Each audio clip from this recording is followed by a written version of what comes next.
Question लिखिए।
ये as it is सवाल है जो प्री के अंदर पूछा जाता है, ठीक है।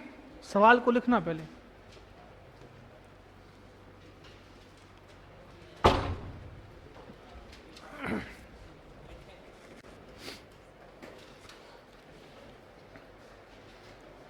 ऑप्शन साथ में लिखना है ना। ऑप्शन क्यों बोल रहा हूं, देखो आपके पेपर में है ना, ये ऑप्शन है ना, देखो सेट कर रखे हैं। कैसे? आपको पहले बात तो इस सवाल पर ध्यान दो। आर्थिक समीक्षा 2023-24 की पढ़ी थी कि 22-23 की पढ़ी थी? 23-24 की। समझ है नहीं यहाँ तक। के अनुसार राजस्थान की प्रचलित कीमत, डायग्राम दिमाग के अंदर याद आएगा कि सर ने यहाँ पर बताया था प्रचलित कीमत, यहाँ पर बताया था स्थिर कीमत, तो अपन को जाना है इस तरफ प्रचलित कीमत पर, ठीक है। सकल राज्य घरेलू उत्पाद, सकल राज्य घरेलू उत्पाद मतलब GSDP, मतलब घर के अंदर कुल कितना पैसा आ रहा है। बात की थी अपन ने, घर के अंदर आ रहा था 100 रुपए आ रहा था ना, तो अपन ने बात की थी कि अगर GSDP प्रचलित कीमत पर बात करें तो कितना था? 15.28 लाख करोड़ था। तो आंसर क्या आ जाएगा इसका? 15.28 लाख।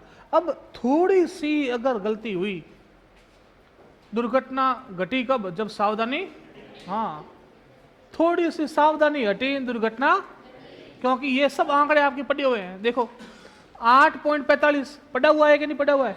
ये देखो ये 8.45 ये पढ़ा, 8.45 लाख करोड़ पढ़ा हुआ है।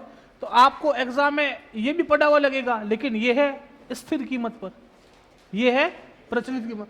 8.03 ये भी आंकड़ा पढ़ा हुआ है। कहाँ पढ़ा हुआ? ये देखो परसेंटेज 8.03%, ये वृद्धि बताई थी मैंने, ठीक है। और ये वाला आंकड़ा 12.56 ये भी पढ़ा हुआ है, ये पढ़ा हुआ है प्रचलित कीमत पर वृद्धि, ये पड़ी प्रचलित कीमत पर वृद्धि। ऐसे आएंगे सवाल, है ना, समझ में आई? यूं नहीं पूछेगा कितनी आर्थिक समीक्षा पर कितना GSDP है, ऑप्शन यूं नहीं देगा 3 लाख करोड़, यूं नहीं देगा 15.28 लाख करोड़, 6.5 करोड़, नहीं देगा। आपको वो सब आंकड़े देगा जो आपकी कहीं ना कहीं पड़े हुए।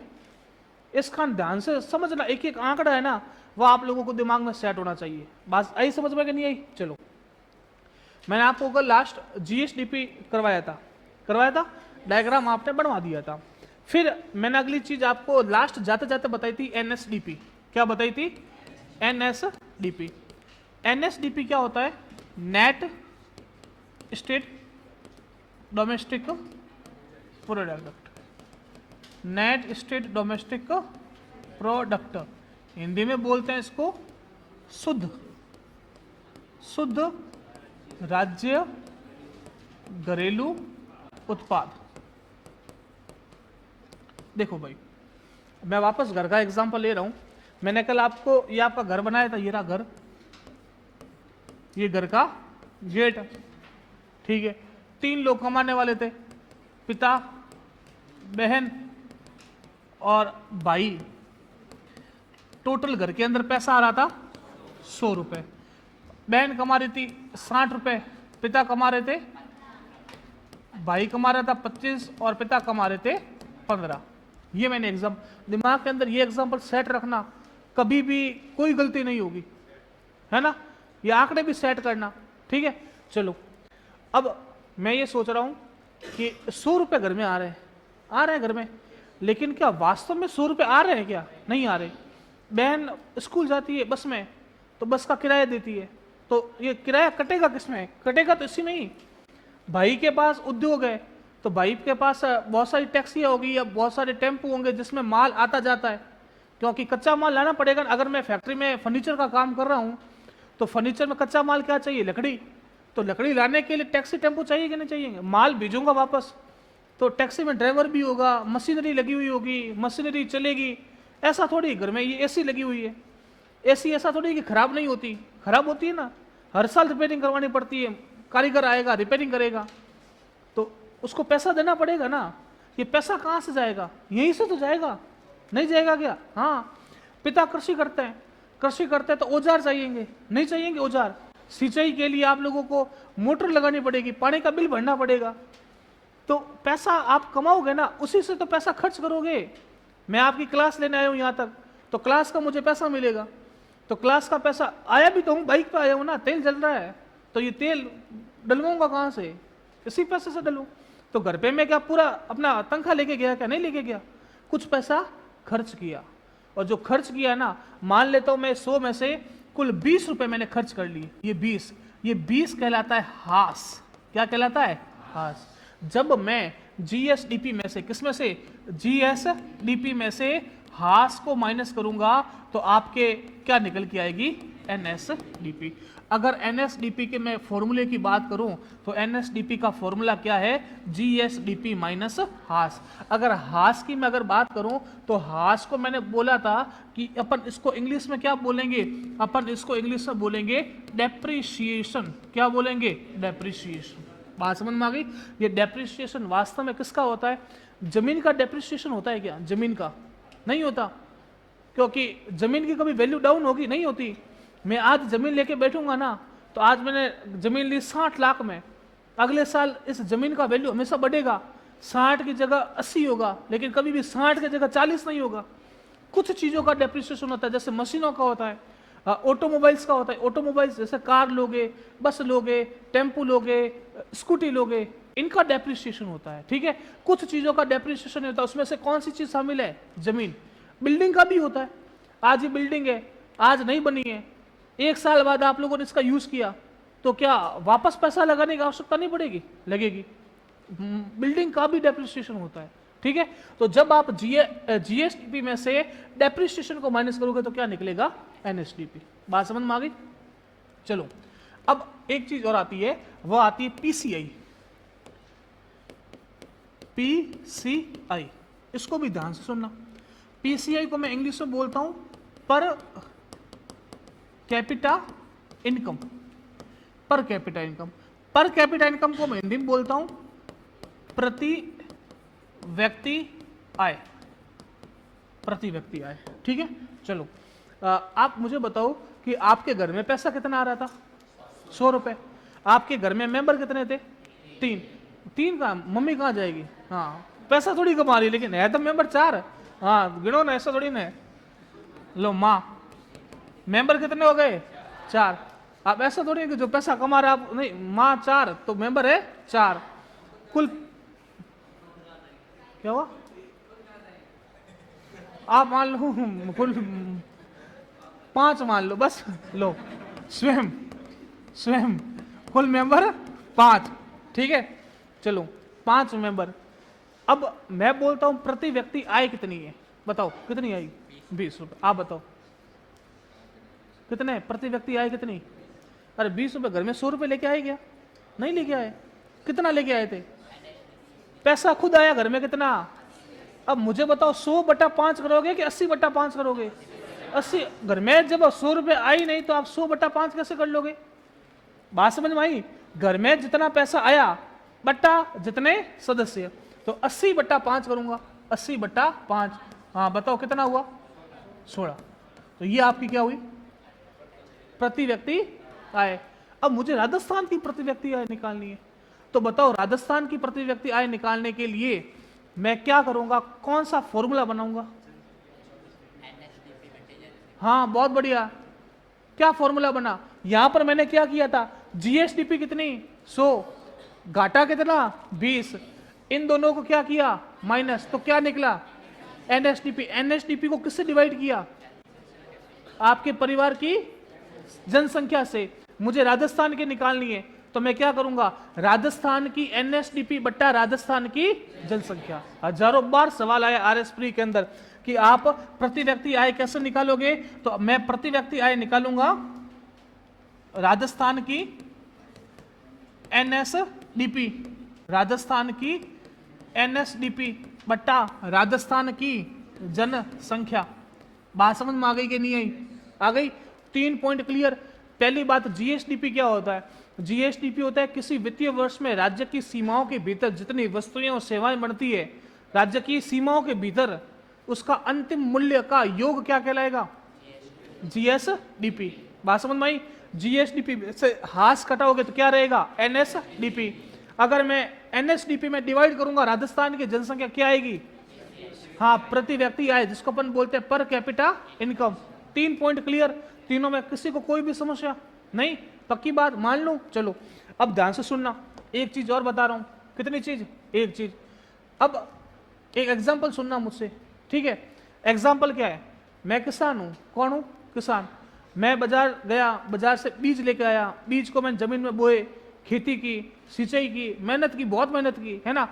मेहनत की, मैंने उगाया क्या? गेहूं। क्या उगाया? गेहूं। गेहूं मैंने उगाया। इस गेहूं को उगाने में मुझे 10 रुपए लगे। लगेगा ना? पैसा नहीं लगता क्या? हर चीज में पैसा लगता है। बीज लेके आऊंगा, बीज फुकट में आता है क्या? नहीं आता, पैसा लगेगा। इस गेहूं को मैंने क्या किया? बाजार में बेचा, ठीक है? बाजार में किसी कंपनी ने क्या किया? इस गेहूं को खरीदा, उसने इस गेहूं का आटा बनाया, है ना? गेहूं का आटा बनता है। इस गेहूं को आटा बनाने में उसने मशीन में डाला होगा, मशीन का लाइट का बिल लगा होगा, 15 रुपए लगे। कितने रुपए लगे? 15 रुपए लगे, ठीक है। इस आटे को मैंने पैक किया और पैक करके बाजार में आटा पिसा हुआ मिलता है ना पैकेट में, तो ये पैक किया, ये पैक करके पैकेट आइटम, ये पैक आइटम है। मैंने इसको क्या किया? बाजार में बेचा। ये 15 का 25 रुपए हो गया, ठीक है?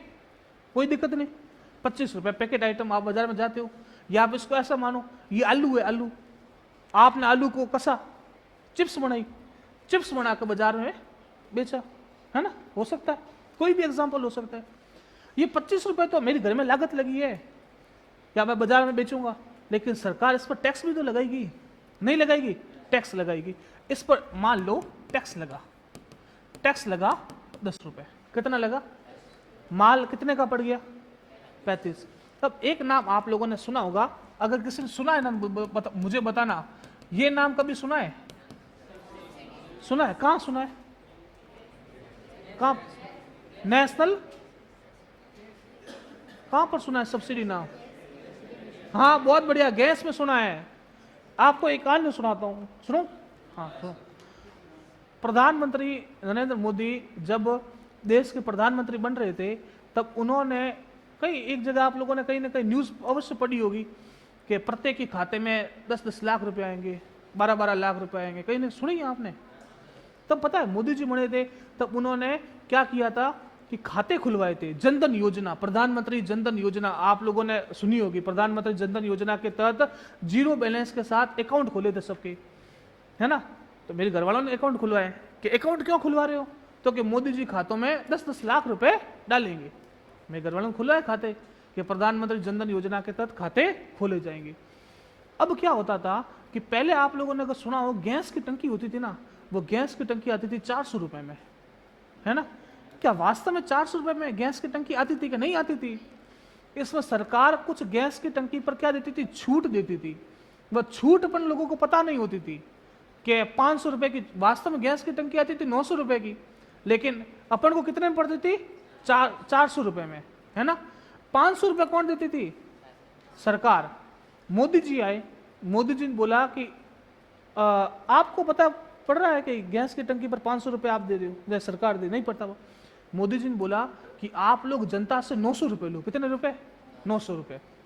900 रुपए लो और 500 रुपए उसके खाते में डालो, ताकि उसको पता चलेगा देखो सरकार आपके लिए इतना काम कर रही है। एक एग्जांपल और सुनो, आप लोगों ने एक इंदिरा रसोई योजना सुनी है? आप यहाँ पर जाओ, 10 रुपए नहीं, 8 रुपए में, कितने रुपए में, 8 रुपए में खाना मिलेगा। और 8 रुपए में बढ़िया यूं रोटी, सब्जी, दाल, घी का चूरमा नहीं, घी का चूरमा नहीं मिलता है, रोटी मिलेगी, सब्जी मिलेगी और दाल चावल भी मिलते हैं, अचार भी मिलता है ना। वो थाली कितने में पड़ती है, 8 रुपए में थाली पड़ती है। अब मुझे बताओ 8 रुपए में इतना खाना मिल सकता है? 8 रुपए में समोसा नहीं मिलता भैया, हाँ, खाना कहाँ मिलेगा? उस थाली की कीमत है 30 रुपए। कितनी, 30 रुपए थाली की कीमत है। 22 रुपए कौन दे रही है, सरकार। जो पैसा सरकार देती है उसको मैं दूसरी भाषा में बोल सकता हूं सब्सिडी। ठीक है, बात समझ में आ गई? सब्सिडी क्या है, सरकार के द्वारा दी जाने वाली छूट। अब ये गेहूं बाजार में जब आया ना, तो कई परिवार ऐसे भी हैं जिनको सरकार फ्री में देती है, जिनका कुछ पैसा सरकार देती है। तो मैं मान लेता हूं ये 25 और 10 कितने हुए थे, 35। इसमें सरकार ने क्या किया, 5 रुपए सब्सिडी दे दी। ये 5 रुपए मैं इसमें से माइनस करूंगा तो माल मेरे कितने में पड़ा, 30 रुपए। ठीक है, अब बताओ, आप बताइए, है ना, मुझे बताओ इस पूरे आइटम की जीएसडीपी कितनी है?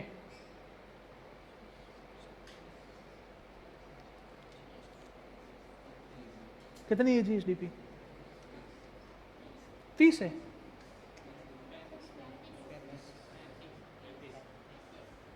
पैंतीस है। जीएसडीपी की परिभाषा खोलो, वापस पन्ने घुमाओ, जीएसडीपी की परिभाषा पढ़ो, जीएसडीपी की परिभाषा पढ़ो। जीएसडीपी की परिभाषा में मैंने एक शब्द लिखवाया, अंतिम मूल्य लिखवाया ना। अंतिम मूल्य क्या हुआ, और 35 कैसे हो गया? अंतिम मूल्य ये हुआ ना, अंतिम मूल्य 35 कहां से है? ये सब्सिडी दी है ना भाइयों, अंतिम मूल्य क्या हुआ? तो जीएसडीपी क्या हुई, 30। क्या वास्तव में 30 सही है क्या? नहीं है, क्योंकि इसमें टैक्स भी जोड़ा है, सब्सिडी को माइनस किया है। तो ध्यान से सुनना, जीएसवीए एक नया चीज और निकाली। क्या निकाली? जीएसवीए। अभी तक मैंने बताया जीएसडीपी, फिर मैंने बताया एनएसडीपी, फिर मैंने बताया पीसीआई, पर कैपिटा इनकम। अब मैं क्या बता रहा हूं, जीएसवीए। इसकी फुल फॉर्म होती है ग्रॉस स्टेट वैल्यू एडेड। बात समझ में आई? Gross state value added. अब आप बताओ, आप जब आईआरए में आए थे तब आपकी वैल्यू 10 रुपए थी। मतलब वैल्यू का मतलब वैल्यू का मतलब ज्ञान का वैल्यू, है ना, 10 रुपए।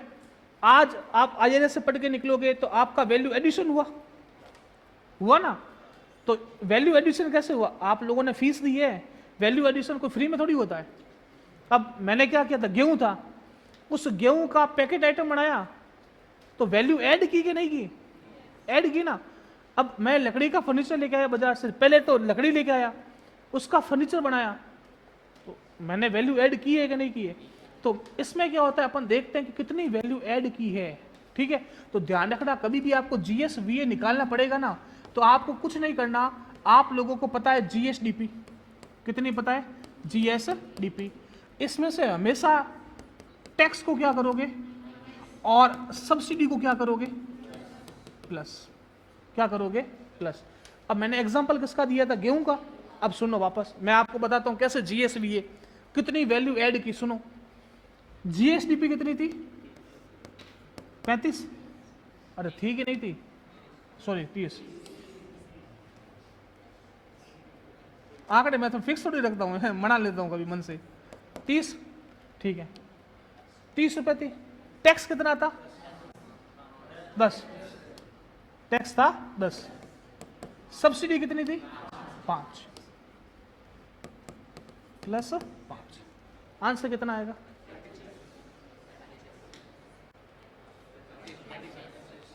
पहले 30 में से 10 माइनस करोगे, फिर 5 ऐड करोगे, कितना हुआ, 25। 25। अब 25 वास्तव में जीएसवी है, अरे है, क्यों है, ये 25 रुपए ये वाले आएंगे, नहीं आए। ये 25 रुपए वही है जो आपने चीज पर लगाए ना। 10 रुपए तो उगाने में लगाए, फिर 5 रुपए आटा बनाने में लगाए, और फिर आगे 10 रुपए आपने पैकेटिंग में लगाए, आए ना। तो ये जीएसवी क्या होता है कि आपने किसी चीज पर कितना वैल्यू ऐड किया। मैंने जीएसवी निकाला, इस चीज का जीएसवी 25 है, और 25 रुपए वास्तव में मैंने किसी चीज को अच्छी बनाने में लगाया है। अब इसमें देखना, इसमें जो आपके आए ना 25 रुपए, इस 25 में सबसे पहले 10 रुपए तो प्राइमरी सेक्टर के हैं, कृषि के हैं कि नहीं है, हाँ है। 5 रुपए मैन्युफैक्चरिंग के हैं, मैन्युफैक्चरिंग के है ना, आटा बनाया था आपने, और 10 रुपए आपके सर्विस के हैं, सर्विस की है ना, पैकेटिंग आइटम बनाया। तो इससे आपको क्या पता चला, इससे जीएसवीए से आपको 3 ही क्षेत्रों के बारे में पूरी की पूरी जानकारी मिल गई कि कौन सा कृषि का है, कौन सा उद्योग का है, और कौन सा सेवा का है। अगर आपको सवाल यूं पूछे, निम्नलिखित में से किस तत्व से आपको कृषि, उद्योग और सेवा पर लगने वाले मूल्यों के बारे में जानकारी मिलती है, जीएसडीपी, जीएसवीए, एनएसडीपी, पीसीआई, आपको पता आंसर आएगा जीएसवी, क्योंकि इससे आपको पता चलेगा कि आप किसी चीज पर कितना पैसा इसके मूल्य वर्धन के लिए लगा रहे हैं। समझ में आ गई, ये होता है जीएस। अब मैं आंकड़ों की बात करता हूं। देखो, आंकड़ों में अगर मैं चलूं तो ये जीएसडीपी मैंने आपको कल समझा दिया था, है ना। 15.28 यहां पर ध्यान रखना है, 8.45 यहां पर ध्यान रखना है। परसेंटेज देखोगे तो ये 8.03 है, ये 12.56 है, ठीक है। अब जीएसडीपी में से अगर मैं माइनस करूंगा, क्या, हास माइनस करूंगा ना, तो एनएसडीपी मिलेगी। मतलब आपके दिमाग में इतना तो क्लियर होना चाहिए। देखो, मैं आपको है ना, आधे सवाल है ना, आप ऑप्शन देकर सॉल्व कर लोगे। कैसे सॉल्व करोगे, अब आपको इतना पता है कि 15.28 लाख रुपए प्रचलित कीमतों पर राजस्थान की जीएसडीपी है। आपको अगर पूछा पेपर में कि शुद्ध राज्य घरेलू उत्पाद बताओ, है ना, अगर आपको याद नहीं है ना, उसमें से 2-3 ऑप्शन ऐसे आएंगे जो 15.28 या 15.28 से ज्यादा होंगे। आपको इतना पता है कि एनएसडीपी 15.28 से कम है, तो आपका एक आधा ऑप्शन ऐसा होगा जो टिक हो जाएगा सीधा ही, याद करने की आवश्यकता नहीं रहेगी। बात समझ में आ रही है कि नहीं आ रही है। तो ये अगर मैं बात करूं एनएसडीपी, तो जीएसडीपी में से हास माइनस हुआ, तो ये 15.28 था ना, ये कम हो गया, कितना हो गया, 13.69, ठीक है। और ये 8.45 था ना, ये कितना हो गया, 7.41। अब परसेंटेज वृद्धि जीएसडीपी में कितनी थी, 8.03 थी, और यहां पर कितनी थी, 12.56। यहां पर आपने ऐड किया 0.7, कितना हो गया, 8.10 हो गया। यहां पर 0.7 का दुगना, लगभग 0.14, तो 0.14 ऐड करोगे तो 12 पॉइंट हो गया कि नहीं हुआ। ये थोड़ा सा दिमाग लगाना पड़ेगा आपको कि वहां पर 8.03 था, 8.03 में 0.7 ऐड करो 8.10, और वहां पर 12.56 था, 12.56 में 0.14 ऐड करो 12.70। समझ में आई कि नहीं आई, क्लियर है। अब सवाल कैसे आएगा, आर्थिक समीक्षा 2022-23 के अनुसार राजस्थान की प्रचलित कीमतों पर शुद्ध राज्य घरेलू उत्पाद कितना है, कितना, 13.69। आपको सवाल पूछेगा आर्थिक समीक्षा 2022-23 के अनुसार राजस्थान की स्थिर कीमतों पर शुद्ध राज्य घरेलू उत्पाद कितना है, 7। आपको सवाल पूछेगा आर्थिक समीक्षा 2023-24 के अनुसार राजस्थान की प्रचलित कीमतों पर जीएसडीपी में एनएसडीपी में कितने % वृद्धि दर्ज की गई? समझ में आ गई? अब ये आंकड़े, अब आप आंकड़ों पर खेलोगे, अब आपने 3-4 बार आंकड़े पढ़ोगे तो उस पर याद हो जाएंगे। ठीक है, चलो अब फिर मैंने क्या किया, पीसीआई प्रति व्यक्ति आय, समझ में आई? प्रति व्यक्ति आय कैसे निकालूंगा, सुनो ध्यान से। अगर मैं स्थिर कीमत पर निकाल रहा हूं तो मैं एनएसडीपी लूंगा, स्थिर कीमत वाला नहीं लूंगा। क्या स्थिर कीमत पर कितना आता है? 7 पॉइंट था ना, उससे राजस्थान की जनसंख्या से डिवाइड करूंगा तो मुझे मिला लगभग 90,000 रुपए। मतलब एक व्यक्ति स्थिर कीमत पर राजस्थान में कुल कितना पैसा कमाता है? 90,000 रुपए। ठीक है, अगर यही मुझे प्रचलित कीमत पर निकालना है तो मैं एनएसडीपी बटा राजस्थान की कुल जनसंख्या करता हूं। अरे समझ में आ रहा है कि नहीं आ रहा है? क्या है, आ रहा है पीछे? आप आज ही आए हो, आज कौन कौन आया वो हाथ खड़ा मत करो, उस कल आए थे और उनको समझ में नहीं आ रहा वो हाथ खड़ा करो। आप कल आए थे, समझ में नहीं आ रहा? आपको आ रहा है? आ रहा है? एक बार मैं ऐसा समझा देता हूं, मैं लिखवाऊंगा तब और वापस समझाऊंगा। देखो प्रति व्यक्ति आए, प्रति व्यक्ति आए मैंने क्या बोला? एनएसडीपी बट्टा राजस्थान की जनसंख्या। तो मैं अब एनएसडीपी कौन सा लूंगा? एनएसडीपी ये वाला लूंगा ना, प्रचलित कीमतों वाला, 13.69। तो 13.69 बट्टा में राजस्थान की जनसंख्या से डिवाइड करूंगा तो मुझे मिलेगा 1,67,000। तो राजस्थान में आज के टाइम में आप लोग पैसा नहीं कमा रहे हो, लेकिन आप लोग को आय कितनी फिर भी है? 1,67,000 के आसपास। बात, एक साल में 1,67,000 रुपए एक व्यक्ति कमाता राजस्थान का। ठीक है, ये बात समझ में आई?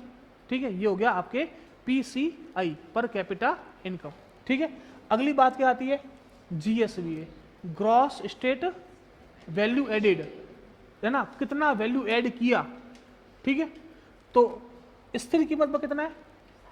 7.81 और वृद्धि कितनी हुई? 6.92। और अगर प्रचलित कीमतों पर बात करूंगा कितना है? 14.28 और परसेंटेज वृद्धि कितनी है? 11.86। ठीक है, अब वापस मैं लिखाता हूं, आप लोग साथ साथ में लिखना। मैं वापस 1-2 बार समझाऊंगा और जब तक समझ में नहीं आएगा तब तक आगे नहीं बढ़ेंगे। लेकिन जो है ना आप लोगों का ध्यान है ना, देखो ये टॉपिक है ना सबसे टफ टॉपिक माने जाते हैं। ये अगर आपको समझ में आ गए तो आप लोगों अर्थव्यवस्था का आधा से ज्यादा पोर्शन सॉल्व कर लोगे। और जहां तक जिन्होंने ध्यान से सुना है ना, जिन्होंने अटेंटिव होकर सुना है, अपन के शरीर में 5 ज्ञानेंद्रियां होती है ना। ये ज्ञानेंद्रियां अगर आप लोगों ने एक साथ रखकर मुझे सुना है तो उसको 100% समझ में आया होगा। आप में से बताओ किसको 100% समझ में आया है? देखो ये इतने बच्चे हैं, है ना, ये मैं इनको सवाल पूछूंगा ये आंसर कर पाएंगे, क्योंकि अगर आप अटेंटिव होकर किसी चीज को सुनते हो ना तो आपको ऐसा हो ही नहीं सकता कि समझ में नहीं आए। अगर मुझे समझाना नहीं आता ना तो एक भी बच्चे को समझ में नहीं आता, है ना। अगर आपने समझा नहीं है तो इसका मतलब ये है कि आपका ध्यान या तो घर की रोटी पर है, या आपका ध्यान ये है कि मैं यहां से निकलने के बाद क्या करूंगा। यह आपकी कमी रहेगी। भविष्य में कभी भी कोई भी टीचर पढ़ाए ना, 100% आपका अटेंटिव, ना तो आपको लिखना है, आपका ध्यान, आपका कान सिर्फ जो टीचर बोले उसके शब्दों पर होना चाहिए। मैं जब आपको समझाता हूं ना, आप में से कोई भी बच्चा बात करेगा ना, मैं आपके बच्चों की बात करने की लिपिंग होती है ना, आप जो बोलते हो उससे मैं समझ जाता हूं कि आप लोग किसी को क्या बोल रहे हो। किसी को समझ में नहीं आता, वो पास वाले को बोलेगा मार सा की हम जावे, मैं समझ जाऊंगा कि उसको समझ में नहीं आ रहा है, क्योंकि मेरा 100% ध्यान किस तरफ रहता है? आपकी तरफ। अगर आप 100% ध्यान मेरी तरफ रखोगे, हो ही नहीं सकता कि आपको समझ में नहीं आए, क्योंकि मेरे जो एग्जाम्पल है वो ऐसे एग्जाम्पल होते हैं जो आप लोग डेली रूटीन में करते हो, आराम से समझ में आएगा। ठीक है, सुनो, जीएसडीपी मैंने आपको पूरा करवा दिया था ना। ठीक है, अब अगली हेडिंग लगाओ एनएसडीपी।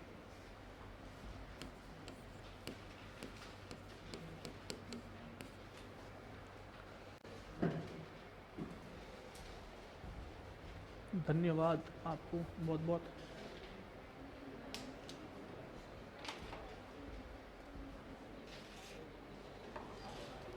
लिखो एनएसडीपी।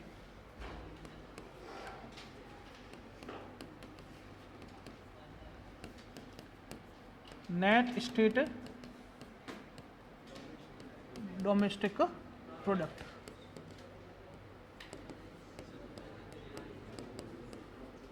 शुद्ध राज्य घरेलू उत्पाद। इसको भाषा में नहीं लिखना है, आपको सिर्फ क्या लिखना है, इसका फॉर्मूला एनएसडीपी बराबर जीएसडीपी माइनस हास, है ना, मूल्यह्रास। और इसको अपन इंग्लिश में बोलते हैं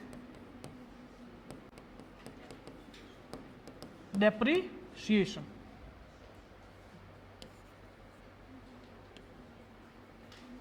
कई बार आरएसपी के अंदर है ना ये फॉर्मूला पूछ लिया भैया,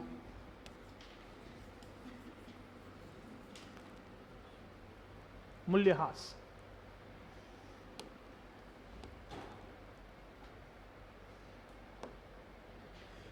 स्थिर कीमत में अपन ने आधार वर्ष क्या लिया था 2011-12, और प्रचलित कीमत में अपन ने वर्ष कौन सा लिया था 2023। अगले साल पढ़ोगे तो कौन सा लोगे मैडम, पिछले साल पढ़ोगे तो क्या लोगे, इस साल 23, लास्ट ईयर की क्या देखोगे 22-23, है ना, इस साल 23-24, अगले साल 24-25, है ना, समझ में आई ना। चलो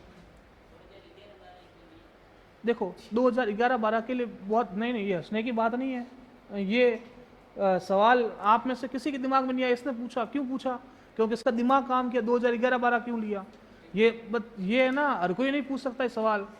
हाँ मजाक नहीं कर रहा हूँ, अपन अगर जो पढ़ाते हैं ना वहां से सवाल निकालने बहुत मुश्किल चीज है। लोग पूछेंगे ये 8 पॉइंट गुणसूत्र क्यों है, डफड़ो जैसा सवाल करते हैं, इसने बहुत बुद्धिमानी वाला सवाल किया है। सुनो 2011-12 क्यों लिया, इसके लिए बहुत बड़ी बड़ी कमेटियां बैठती है। देखो एक साल है, ये पूरा साल जनवरी से लेकर दिसंबर तक, इसमें कई बार ऐसा होगा कि आलू के भाव बहुत हाई, कभी बहुत कम, तो मैं रेट कौन से लूँ, कभी आलू पहुँचता है 100 रुपये किलो, कभी आलू पहुँचता है 10 रुपये किलो। अपन ऐसे साल का चयन करते हैं जिसके अंदर जो मूल्य में उतार चढ़ाव है ना वो बहुत कम हुए हैं, उस साल का अपन चयन करते हैं। तो इस वजह से अपन ने जो कमेटी बैठती, बहुत बड़े बड़े अर्थशास्त्री बैठते हैं, तो इसलिए उन्होंने जो साल लिया ना वो 2011-12 लिया, जिसके अंदर मूल्य में जो उतार चढ़ाव है ना वो बहुत कम देखने को मिले। बात समझ में आई, इस वजह से अपन ने 2011-12 लिया। ठीक है, चलो अगला पॉइंट लिखना, स्थिर कीमत। स्थिर कीमत में आधार वर्ष कौन सा है, आधार वर्ष 2011-12। स्थिर कीमत पर राजस्थान का एनएसडीपी बताओ कितना है, 7.41 लाख करोड़।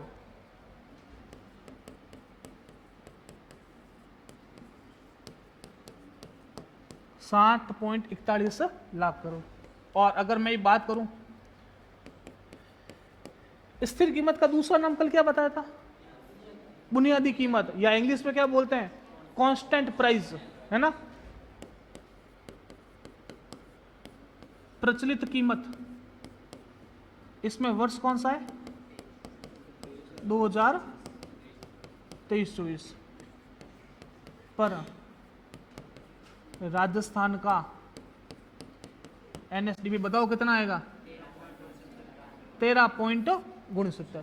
देखो 1, 3, 6, 9 समझ में आई कि नहीं आई, 1, 3, 6, 9 13.69, 13.69 लाख करोड़।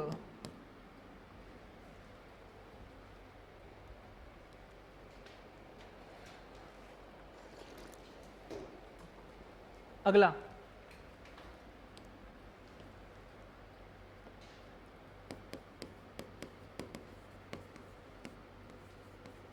स्थिर कीमत पर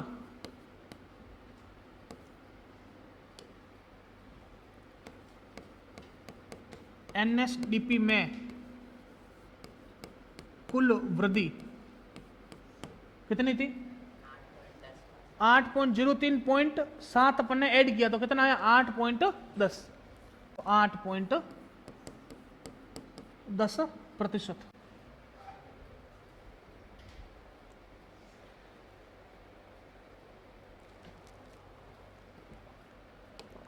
और प्रचलित कीमत पर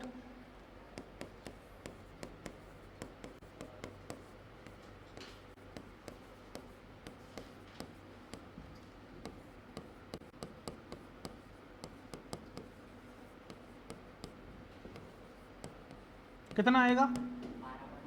12.70। मुझे नहीं लगता ये 4 आंकड़े और कल जो मैंने 4 आंकड़े कराए उसमें से याद करने में किसी को कोई भी समस्या हो सकती है। जीएसडीपी स्थिर कीमत पर कितनी है? 8.45। जीएसडीपी प्रचलित कीमत पर कितनी है? 15.28। जीएसडीपी में स्थिर कीमत पर वृद्धि कितनी हुई? 8.03। प्रचलित कीमत पर जीएसडीपी में वृद्धि हुई 12.56। एनएसडीपी निकालते हैं, जीएसडीपी माइनस हास। स्थिर कीमत पर एनएसडीपी कितनी है? 7.41 लाख करोड़। प्रचलित कीमत पर एनएसडीपी कितनी है? 1369 है ना, 1369। ऐसे याद मत करना 13.69, जहां मैंने याद करना 1369 ऐसे बोल देना, 1369 लाख करोड़ बीच में पॉइंट, ठीक है। स्थिर कीमत पर वृद्धि कितनी हुई? 8.03 में से 0.7 मैंने ऐड किया तो आया 8.10, और प्रचलित कीमत पर 12.56 था, 0.14 ऐड किया तो आया 12. बस रामायण है। इतना याद नहीं कर सकते? कर सकते हो ना? हाँ बस लिखो, ये डायग्राम बनाओ फटाफट। लिखना है?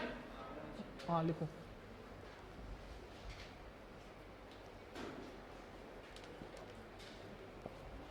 मैं रोज आकर पूछूंगा ना तो आपको यूं लगेगा कि मेरी इनकम है कितनी? 13.70, 7.41 है ना, 15.28, 8.03, 8.07, 8.010, ये याद हो जाएंगे आपको।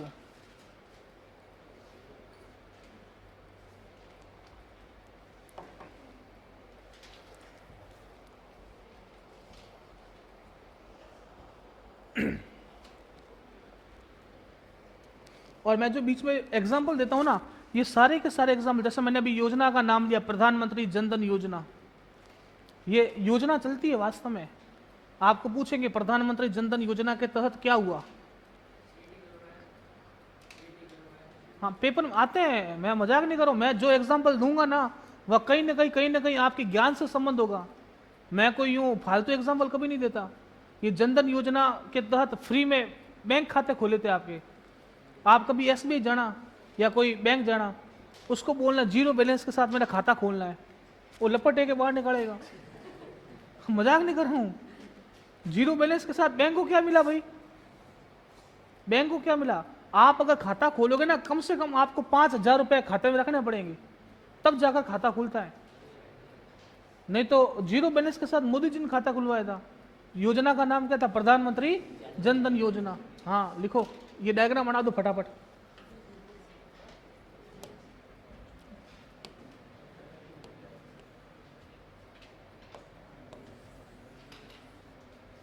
अरे कहाँ गया ये?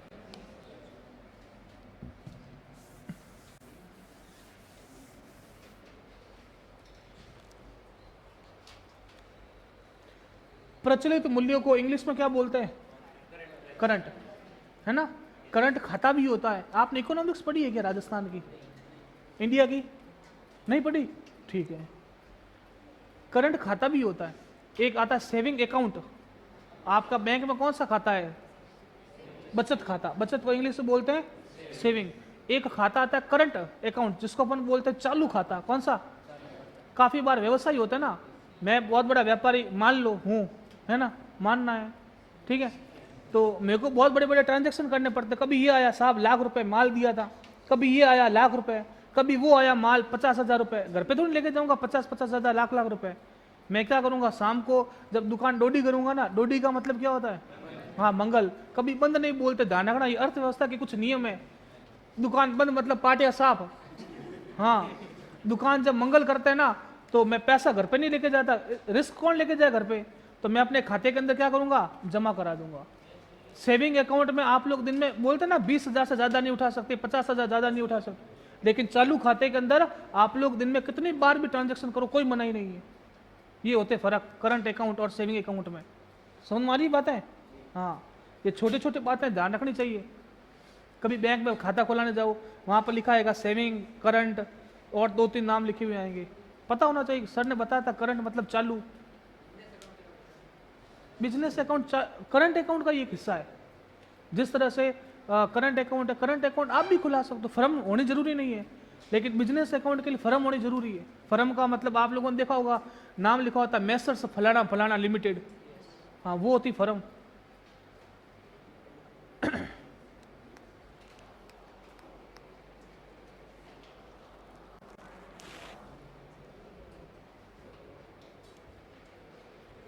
समझ में आ गया? 2 फैक्टर क्लियर है, जीएसडीपी और एनएसडीपी, ठीक है। तीसरा फैक्टर बात करूंगा कौन सा, पीसीआई मतलब पर कैपिटा इनकम। अभी तक लिखा ही नहीं, तुम लोग क्या कर रहे हो? स्केल से बढ़ा रहा है कोई चांदे से बढ़ा रहा है।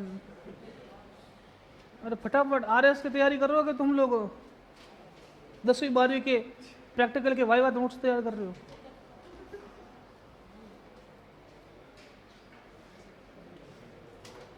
हो गया? अगला लिखो पीसीआई,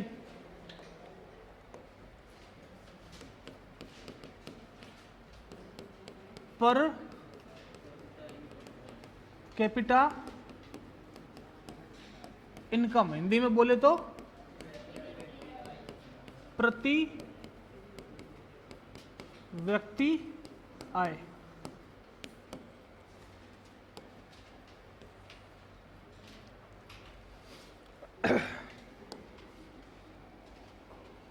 किसी भी देश की समृद्धि देखते हैं ना कि कोई देश कितना समृद्ध है ना। आज अमेरिका भारत से ज्यादा समृद्ध है कि नहीं है?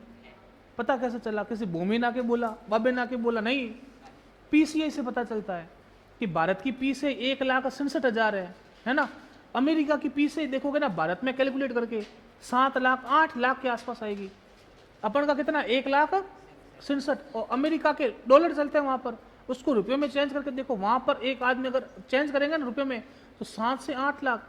इस वजह से अपन उसको बोलते हैं विकसित देश। और आपने नाम सुना होगा विकासशील देश।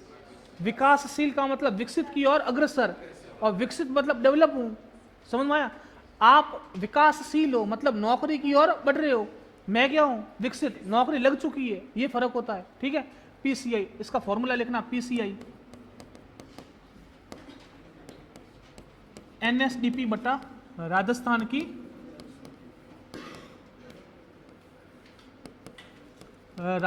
की जनसंख्या।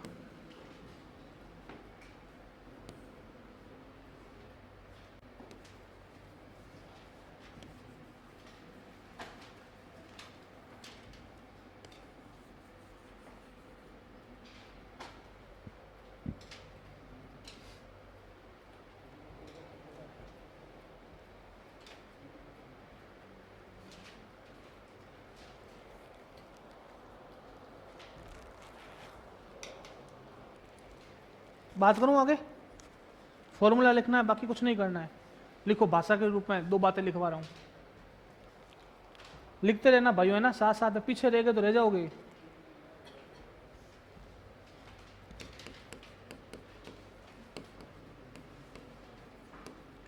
स्थिर कीमत, स्थिर कीमत में आधार वर्ष कौन सा है? आधार वर्ष 2011-12।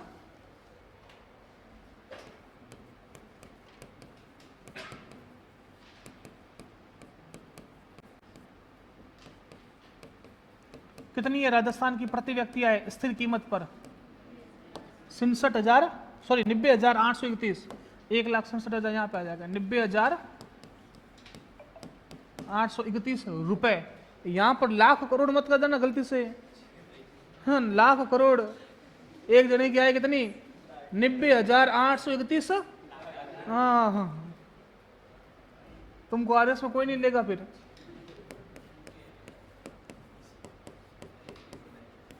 प्रचलित कीमत कौन सा वर्ष लगेगा इसमें? 2023-24 पर राजस्थान की कौन सी आय प्रति आय बताओ कितनी 1,67,964 1,67,964 1,67,964 देसी भाषा में अच्छे से याद होता है 1,67,964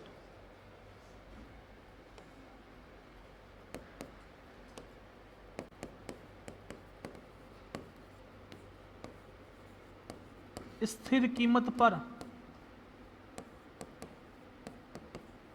राजस्थान के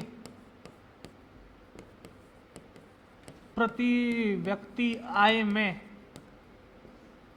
वृद्धि हुई कि कमी हुई? वृद्धि होती है हमेशा, वृद्धि। देखो वापस कितनी हुई? नहीं, ये एनएसडीपी है, ये 6.94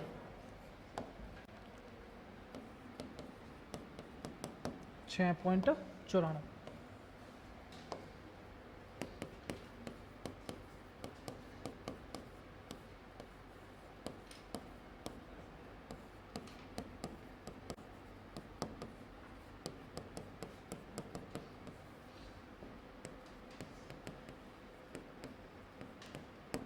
कितनी हुई? 11.49 है ना। आप 11.5 बोल सकते हो, याद हो गया है ना। 49 मतलब 50, 11.5, ठीक है। ये लगभग कितना है? ये लगभग 7 है ना। 6.94 मतलब 7, ठीक है।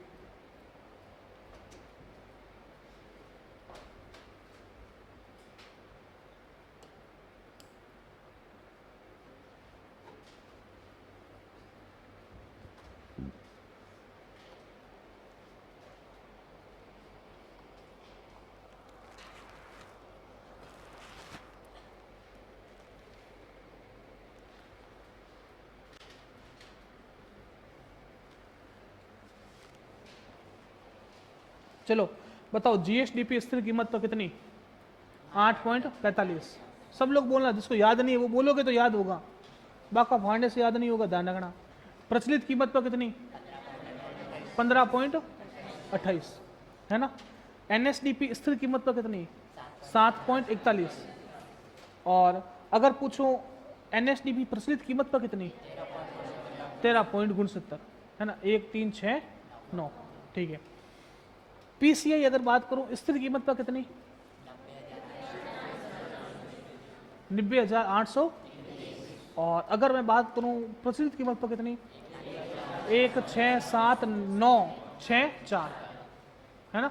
देखो काफी बार क्या होता है, अपन अगर किसी आंकड़े को देखते हैं ना तो ऑप्शन में आ जाएगा ना, तो अपन ऑप्शन से भी कर सकते हैं काफी बार। जैसे मुझे आंकड़े बहुत कम याद होते हैं, है ना। तो अब मैं क्या करता हूं, जैसे पेपर वनडे है ना, वनडे अपन को पहले प्री क्लियर करना, तो क्या करेंगे, जैसे 6 हैं तो मैं 6 में 1 जोड़ूंगा, फिर 6 में 2 जोड़ूंगा, फिर वापस 6 आ गया, फिर वापस 2 घटाऊंगा। ये पैटर्न काफी बार दिमाग में सेट हो जाता है ना। अपन एग्जाम में जाएंगे, कोई ऑप्शन आ गया, 6 में 1 जोड़ा 7, 6 में 2 जोड़ा 9, वापस 6 आ गया, 2 घटा दो 4, समझ आई। इस तरह से भी काफी बार अपन सवाल सॉल्व कर सकते हैं। ऑब्जेक्टिव पेपर बहुत इजी आता है ना। अगर ऑब्जेक्टिव में 4 ऑप्शन आता है ना, आंसर अपने सामने है। सबसे बड़ी बात ये, आंसर सामने लिखा हुआ है कि नहीं लिखा हुआ है, आपको क्या करना है, सिर्फ टिक सही करना है। अगर आप टिक करना सीख गए तो प्री बातों में निकलता है। हम लोग प्री के लिए पढ़ते नहीं है, मैंने 2 साल से आरएस दिया है, कभी भी प्री के लिए वापस पढ़ना नहीं पड़ता। प्री के लिए पढ़ लिया बहुत है एक बार, है ना, बस पढ़ा इस तरह से कि चीज़ें याद है, हम कर सकते हैं, है ना। ये डायग्राम बना हुआ,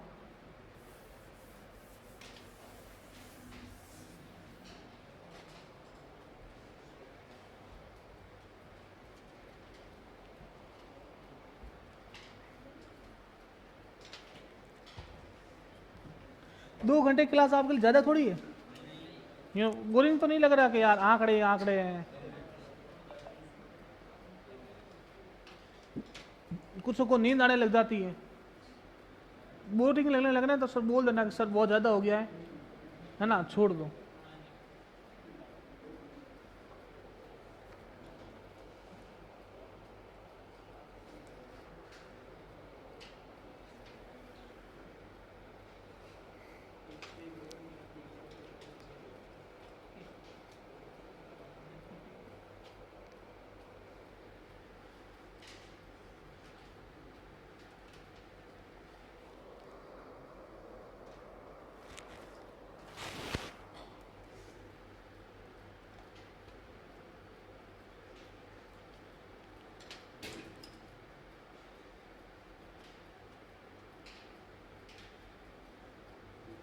हो गया, कोई दिक्कत? चलो अगला लास्ट कौन सा रहा, GSV। बस पूरी अर्थव्यवस्था के अंदर ये 4 चीजें होती है जो बच्चों को परेशान करती है। अगर आपको एक चीज समझ में नहीं आई ना, GSDP, आपको गारंटेड तीनों चीज समझ में आएगी नहीं। क्योंकि देखो आप अपने तीनों चीजें है ना निकाली कहां से, आखिर GSDP से निकाली। GSDP में से आपने हास को माइनस किया तो क्या आया, है ना। इसी NSDP को आपने जनसंख्या से डिवाइड किया तो क्या आया, और इसी GSDP में से आपने टैक्स को घटाया और सब्सिडी को ऐड किया तो क्या आया, GST। आंकड़ा कहाँ घूम रहा है पूरा का पूरा, GSDP पर। GSDP क्या होती है, परिवार की कुल income.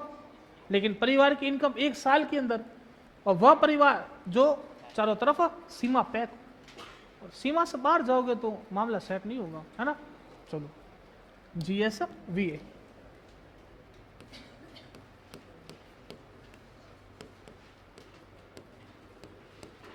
Gross state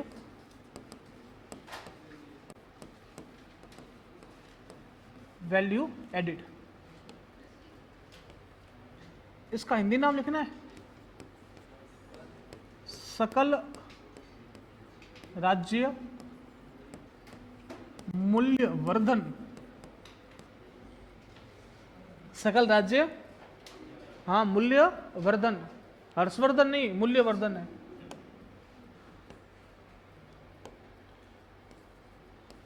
GSVA is equal to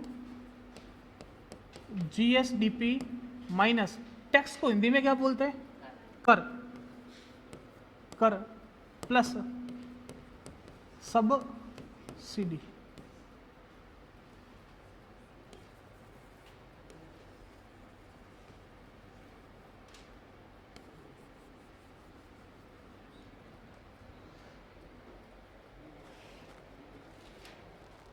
GST का नाम सुना, GST क्या होता है, GST की फुल फॉर्म, हाँ goods and service tax. Rahul Gandhi ने इसको बोला गब्बर सिंह टैक्स। क्या बोला, हाँ G मतलब गब्बर, S मतलब सिंह और T मतलब टैक्स। पूरे भारत पर एक ही टैक्स। देखो मोदी जी है ना, मोदी जी अभी वन नेशन पर बहुत ज्यादा काम कर रहे हैं। जैसे आपने एक अपार कार्ड का नाम सुना, अपार कार्ड किसने सुना है, हाथ खड़ा करो। बहुत बढ़िया, स्कूल में बनाया जाता है। मोदी जी ने बोला कि पूरे भारत में जितने बच्चे हैं ना उन सबका एक कार्ड होगा, उस कार्ड का नाम है अपार कार्ड। क्या नाम होगा, अपार कार्ड। पूरे देश में जितने नागरिक हैं उन सबका एक कार्ड होगा, उसका नाम है आधार कार्ड। अभी एक वन नेशन वन इलेक्शन शुरू किया है कि पूरे देश में हम चुनाव एक साथ करवाएंगे। नहीं तो पहले विधानसभा, फिर लोकसभा, फिर ग्राम पंचायत, फिर नगर पालिका। नेता तो इसी के अंदर लगे रहते, विकास कब करेंगे। वन नेशन वन इलेक्शन, है ना।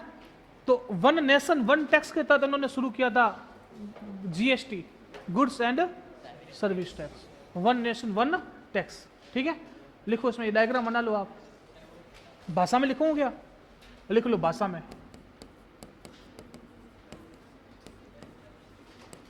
स्थिर कीमत कौन सा आधार वर्ष, 2011-12। स्थिर कीमत पर GSVA कितना है,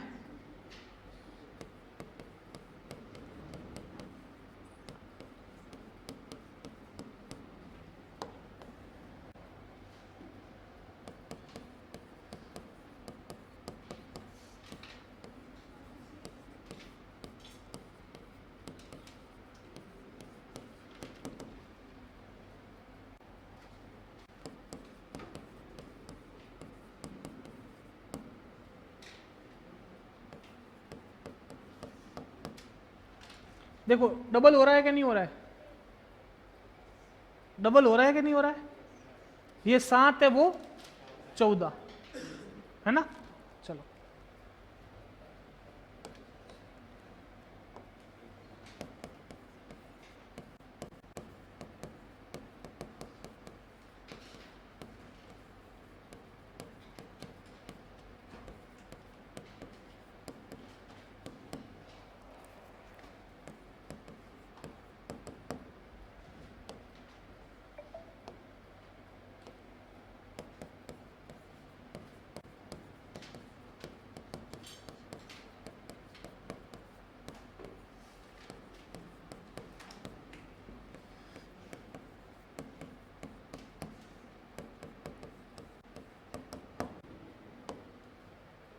ये फिर डायग्राम बना देना साथ में। अब पीछे समझ में आ गया ब्लैक शर्ट, समझ में आया आपको, अब थोड़ा बहुत क्लियर हुआ। घर पे जाके पढ़ा करो, अगर घर पे जाके नहीं पढ़ोगे तो कुछ समझ में नहीं आएगा।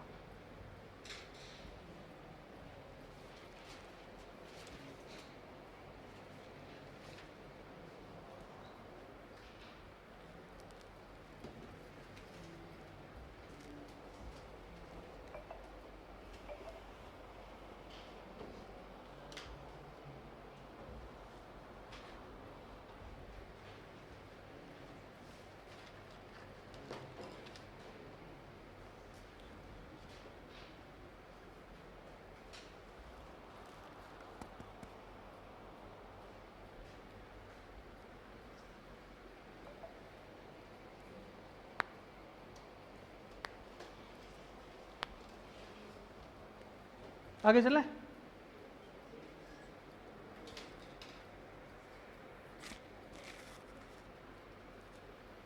सबने अलग कॉपी बना ली, एक ही कॉपी में खिचड़ी काट रहे हो। कॉपी अलग बनाना, वापस बोल रहा हूँ, काम आएगी जब तक पेपर दोगे तब तक। बड़ी तो मैं नॉर्मल कॉपी के साइज 250-300 पन्ने होते हैं।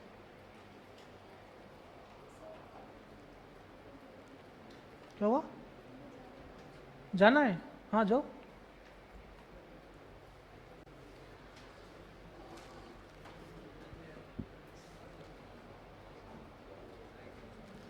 चलो आगे बात करूं मैं, सुनो। अब ये 4 चीजें यहीं पे खत्म होती है, कौन सी, जीएसडीपी, एनएसडीपी, पीसीआई और जीएसवी। अब एक नया चीज और आती है, ये चैप्टर 1 का अंतिम हिस्सा है, फिर चैप्टर 1 अपन का पूरा। चैप्टर 1 देखा जाए ना कुछ भी नहीं है, आपको एक चीज में 4 चीजें ध्यान रखनी है, एक चीज में 4 चीजें ध्यान रखने। 4 आंकड़े तो बताए मैंने, तो टोटल कितने आंकड़े हो गए, 16, बस चैप्टर यहीं पे खत्म है आपका। अब देखो जो मैं अगली चीज बता रहा हूं ना, उसको ध्यान से सुनना। इसका जो हेडिंग है ना, क्या है बताओ, क्या नाम सुना किसी ने, क्या होता है, मुद्रास्फीति, बहुत बढ़िया। मुद्रास्फीति का दूसरा नाम आता है हिंदी में महंगाई। क्या आता है, महंगाई। सुनो,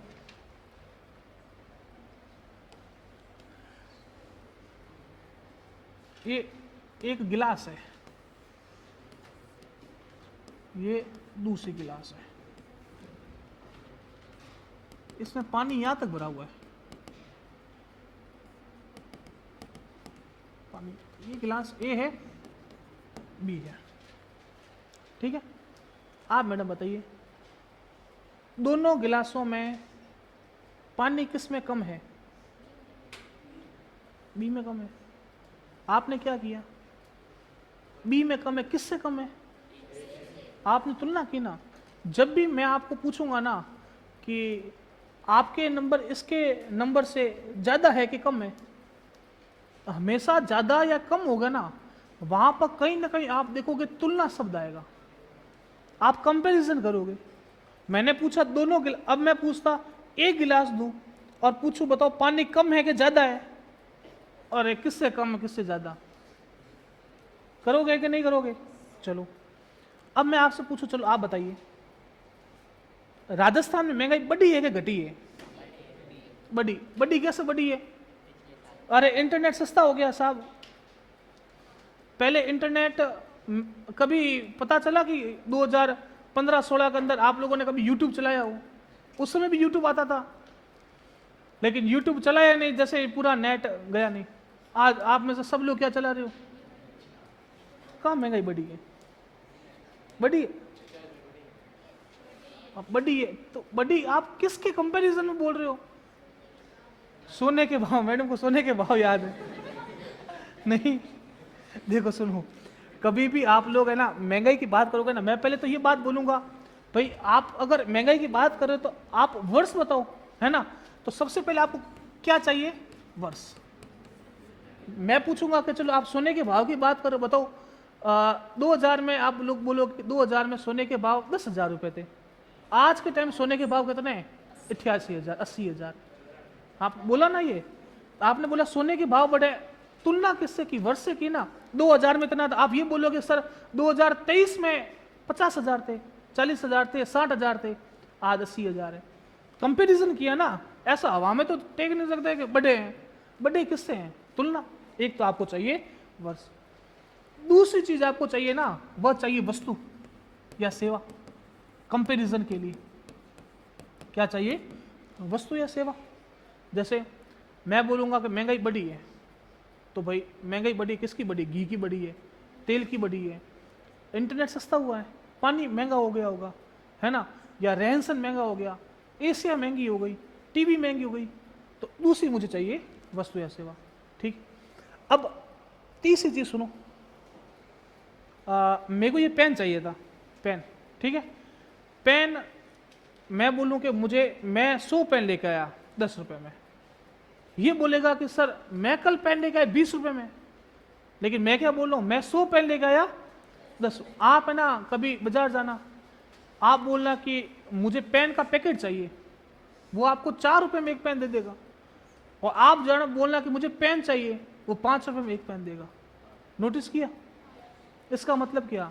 अगर आप होलसेल माल उठाओगे सस्ता पड़ेगा, और अगर आप रिटेल माल उठाओगे तो महंगा पड़ेगा। तो मतलब तीसरी चीज क्या हो गई? आप माल कैसा ले रहे हो? होलसेल मतलब या रिटेल। कि इन चीजों पर महंगाई डिपेंड करती है। एक तो वर्ष आपको पता होना चाहिए कि किस वर्ष की मैं बात कर रहा हूं, महंगाई बढ़ी है कि घटी है। दूसरी वस्तु का पता होना चाहिए कि भाई मैं कौन सी वस्तु की बात कर रहा हूं महंगाई की। और तीसरा आपको पता होना चाहिए कि आपने माल लिया वो होलसेल लिया है या रिटेल।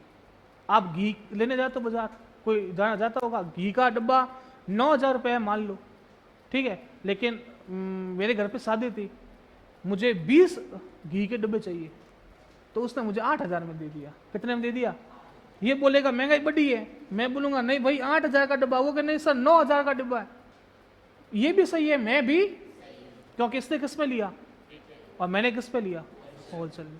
तो ध्यान रखना, कभी भी अगर आपको महंगाई देखनी है तो महंगाई के 2 इंडेक्स आते हैं। इंडेक्स को अपन हिंदी में बोलते हैं सूचकांक। क्या बोलते हैं?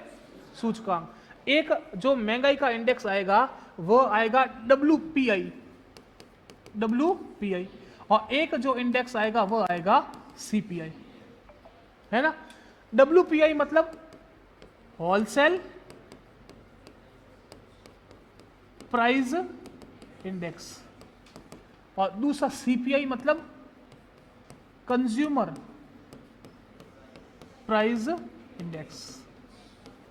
समझ में आई कि नहीं है चीज? क्लियर? आपको पेपर में यह सवाल पूछेगा कि इन्फ्लेशन को मापने के लिए कौन सा इंडेक्स नहीं है। पहला देगा होलसेल प्राइस इंडेक्स, दूसरा देगा कंज्यूमर प्राइस इंडेक्स, तीसरा देगा रिटेल प्राइस इंडेक्स, और चौथा देगा इनमें से कोई नहीं। रिटेल नाम ही नहीं है, क्या नाम है? कंज्यूमर। ठीक है, तो 2 इंडेक्स है, WPI और CPI। अब देखो WPI मतलब क्या? Wholesale price index. ठीक है, अब मैंने आपको क्या बोला? महंगाई अपन को देखनी है बढ़ी है कि घटी है। तो सबसे पहले तो आप कोई ना कोई वर्ष लोगे जिससे तुलना करोगे। तो इसमें ध्यान रखना, अपन जो वर्ष लेते हैं वह वर्ष होता है 1999-2000। कौन सा वर्ष है? इससे अपन कंपेयर करेंगे, इससे अपन देखेंगे कि महंगाई बढ़ी है कि घटी है, क्योंकि बिना वर्ष के तो अपन कंपेयर कर नहीं सकते। अपन इसमें क्या देखेंगे कि आलू के भाव 1999 में ₹2 किलो थे, और आज की तारीख में आलू के भाव ₹15 किलो। महंगाई बढ़ी। मैं अगर बोलूं आलू के भाव ₹15 किलो है, महंगाई बढ़ी है कि घटी, पता किससे करोगे भाई? कौन से साल से पता करोगे? तो इस वजह से अपन आधार वर्ष लेते हैं। जैसे 1999-2000 में लगभग मैं 2-3 साल का था, है ना। आज मैं लगभग 27-28 साल का हूं। तो अब इस समय जो चीज थी, मान लो सोना, उस समय था ₹5000 तोला, आज 80,000 तोला। तो अब मैं सिर्फ इतना थोड़ी बोल सकता हूँ सोना महंगा हुआ है, और महंगा हुआ है तो कौन से साल की तुलना में महंगा हुआ? कंपैरिजन किससे करोगे? कंपैरिजन करने के लिए आपको क्या चाहिए होता है? आधार वर्ष। समझ में आ गया ना। तो इस वजह से अपन यहाँ पर कौन सा आधार वर्ष ले रहे हैं? 1999-2000। पेपर में सवाल आएगा कि होलसेल प्राइस इंडेक्स का मापन करने के लिए किस वर्ष को आधार वर्ष बनाया जाता है? 1999-2000। ठीक है, चलो अब मैं बोल रहा हूं महंगाई बढ़ी है, तो एक मैडम ये बोलेगी कि बिल्कुल सर तेल बढ़ा है, ये बोलेगी बिल्कुल सर घी बढ़ा है, वो बोलेगी बिल्कुल सर कपड़े बढ़े हैं, लेकिन ये भाई बोलेगा इंटरनेट सस्ता हुआ है। अब मैं क्या मानूं, महंगाई बढ़ी है कि घटी है? तो मैं क्या करता हूं, मैं एक बास्केट बनाता हूं, इस बास्केट के अंदर मैं कुछ वस्तुओं का चयन करता हूं। तो सरकार ने भी यही किया कि महंगाई को नापने के लिए एक बास्केट लिया, और इस बास्केट के अंदर टोटल 154 वस्तुएं ली। कितनी? 154। और इन 154 वस्तुओं का एनालाइज करते हैं हर माह, और हर माह के आधार पर एक इंडेक्स निकालते हैं और बोलते हैं कि महंगाई बढ़ी है कि घटी। बात समझ में आ गई? तो इसमें आपको सवाल पूछेगा कि होलसेल प्राइस इंडेक्स का आधार वर्ष क्या है? 1999-2000। दूसरी बात पूछेगा, होलसेल प्राइस इंडेक्स को निकालने के लिए कितनी वस्तुओं का चयन किया गया है? 154। और तीसरी बात पूछेगा कि होलसेल प्राइस इंडेक्स कब निकाला जाता है? माह में एक बार। तो मासिक आधार पर तैयार किया जाता है। ये 3 बातें इसके अंदर ध्यान रखनी है, बाकी कोई बात ध्यान नहीं रखनी। चलो एक एग्जांपल देता हूं। सरकार ने क्या बोला इस बार कि पहले होलसेल प्राइस इंडेक्स था 385। कितना था? अब ये कैसे निकला कैसे नहीं निकला इस पर आपको नहीं जाना। सरकार ने बोला 385 है, पहले था, अब है 388। कितना है? 388। महंगाई बढ़ी है कि घटी है? बढ़ी है, लेकिन इतनी महंगाई नहीं बढ़ी है, 0.3% महंगाई बढ़ी है। ठीक है। दूसरा है कंज्यूमर प्राइस इंडेक्स। इसमें अपन कंज्यूमर के हिसाब से देखेंगे, और ये कंज्यूमर प्राइस इंडेक्स 4 तरह से निकाला जाता है। सुनो, एक निकाला जाता है औद्योगिक श्रमिकों के आधार पर, औद्योगिक श्रमिकों के आधार पर। दूसरा निकाला जाता है कृषि मजदूर होते हैं उनके लिए, कृषि मजदूर के लिए। तीसरा निकाला जाता है ग्रामीण मजदूर के लिए, और जो चौथा निकाला जाता है वह निकाला जाता है ग्रामीण और शहरी, इन दोनों का साथ में, ग्रामीण और शहरी इन दोनों का संयुक्त। ठीक है। ये 4 तरह का क्या होता है? सीपीआई। ये याद करना पड़ेगा, 4 तरह से निकाला जाता है। एक तो इंडस्ट्रियल वर्कर, औद्योगिक श्रमिक, एक कृषि मजदूर जो कृषि में काम करते हैं, तीसरा गांव के मजदूर, ग्रामीण मजदूर, और चौथा ग्रामीण और शहरी का संयुक्त। इसमें बस क्या बात ध्यान रखनी, सुनो। औद्योगिक श्रमिकों का अपन तुलना करेंगे तो अपन को क्या चाहिएगा? आधार वर्ष। इसमें अपन आधार वर्ष लिया 2016। कौन सा लिया? 2016। इन दोनों में अपन आधार वर्ष लिया 1986-87। कौन सा लिया? 1986-87। और इसमें अपन ने जो आधार वर्ष लिया वो लिया 2012। कौन सा लिया? 2012। आपको आधार वर्ष से पूछेगा, आपको सवाल पूछेगा कि होलसेल प्राइस इंडेक्स को निकालने के लिए किस वर्ष को आधार वर्ष माना जाता है? 1999-2000। आपको पूछेगा औद्योगिक श्रमिकों का सीपीआई, कंज्यूमर प्राइस इंडेक्स निकालने के लिए किस वर्ष को आधार वर्ष माना जाता है? 2016। आपको पूछेगा कि ग्रामीण और शहरी का संयुक्त सीपीआई, कंज्यूमर प्राइस इंडेक्स निकालने के लिए कौन सा आधार वर्ष माना जाता है? 2012। और दोनों मजदूर, चाहे ग्रामीण हो चाहे कृषि हो, क्योंकि कृषि कहाँ होती है? गांवों में, तो ग्रामीण कृषि, इन दोनों के लिए जो आधार वर्ष है वह है 1986-87। समझ में आ गई? ठीक है। अब कोई ना कोई संस्था होगी जो ये आधार वर्ष निकालेगी, है ना। गप्पों में तो हवा में तो निकलती नहीं है, मैं यहाँ बैठा बैठा सरकार निकालती है। तो सरकार की एक संस्था है, उस संस्था का नाम है श्रम ब्यूरो। कौन सी संस्था है? श्रम ब्यूरो। तो जो स्टार्टिंग वाली 3 है ना, इनका जो आधार वर्ष निकालती है वह निकालती है श्रम ब्यूरो। कौन सा ब्यूरो? श्रम। ये एक संस्था है, यह इसका आधार वर्ष निकालती है। आपको पूछे श्रम ब्यूरो भारत में कहां पर स्थित है, तो श्रम ब्यूरो पहले स्थित था शिमला में। कहां पर? ये शिमला में बहुत पहले से स्थित था, अंग्रेज आए थे ना तब से शिमला में। लेकिन इस बार बहुत बड़ी बात ये हो गई कि सरकार ने इसको शिमला से हटाकर कहाँ स्थापित कर दिया? चंडीगढ़ में। कहां पर? चंडीगढ़। अभी कहां पर है?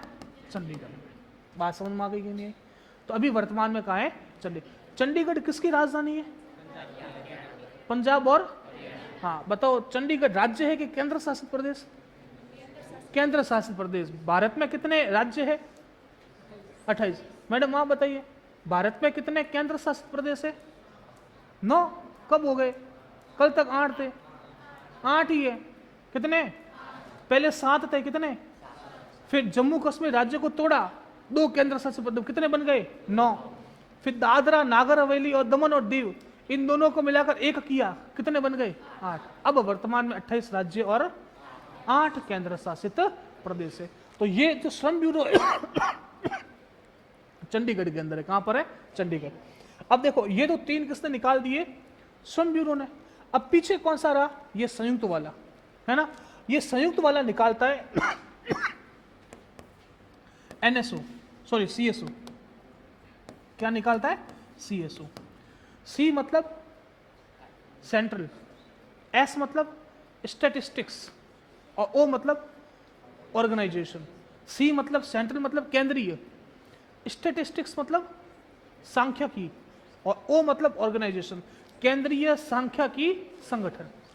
ये नई दिल्ली के अंदर है और ये वाला आपके सीपीआई निकालता है। बात समझ में आ गई? देखो अभी तक क्या बताया? अभी तक आपने ये बताया कि सर इन्फ्लेशन या मुद्रास्फीति अपन 2 तरह से निकाल सकते हैं, एक तो है डब्ल्यूपीआई और एक है सीपीआई। जो डब्ल्यूपीआई है वह उसमें आधार वर्ष अपन लेंगे 1999-2000। ये आप मासिक आधार पर तैयार करोगे और इसके अंदर एक बास्केट है जिसके अंदर कितनी वस्तुएं रखी है? ठीक है। दूसरा आता है सीपीआई, ये होता है कंज्यूमर प्राइस इंडेक्स। ये 4 तरह का होता है। एक होता है औद्योगिक श्रमिकों के लिए, एक होता है कृषि मजदूरों के लिए, एक होता है ग्रामीण मजदूरों के लिए और एक होता है ग्रामीण और शहरी का संयुक्त। ठीक है।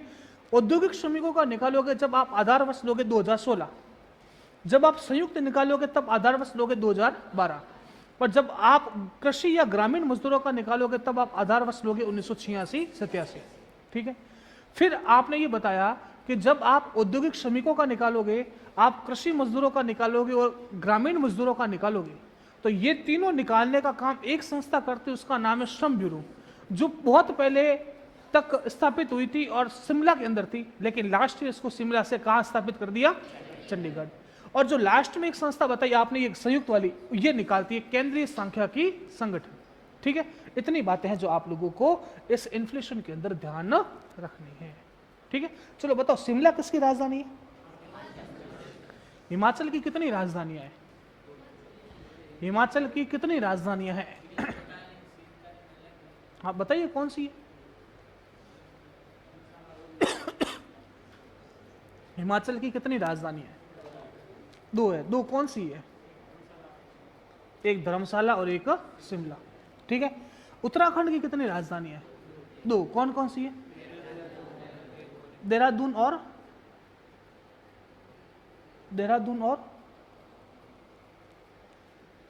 गैरसैंण।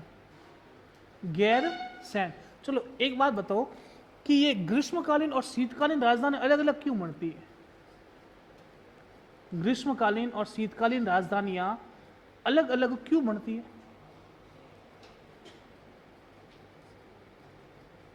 क्यों बनती है? देखो सुनो, ये हिमाचल, उत्तराखंड, ये सब पहाड़ी राज्य है। यहां पर सर्दियों के अंदर बहुत ज्यादा ठंड पड़ती है और ठंड इतनी गजब पड़ती है कि आप लोग यहां पर काम नहीं कर पाते। तो यहाँ के जो सरकारी कर्मचारी है ना, वो क्या करेंगे, जैसे ही सर्दी आएगी तो अपना ऑफिस पूरा का पूरा पैक करके ट्रकों के अंदर भर के चले जाएंगे। अगर हिमाचल के हैं तो चले जाएंगे धर्मशाला, वहां पर काम करेंगे। धर्मशाला के अंदर भी टेम्परेचर रहता है 1 डिग्री 2 डिग्री। शिमला के अंदर टेम्परेचर रहता है माइनस के अंदर। कोई कर्मचारी काम कर पाएगा? नहीं। इस वजह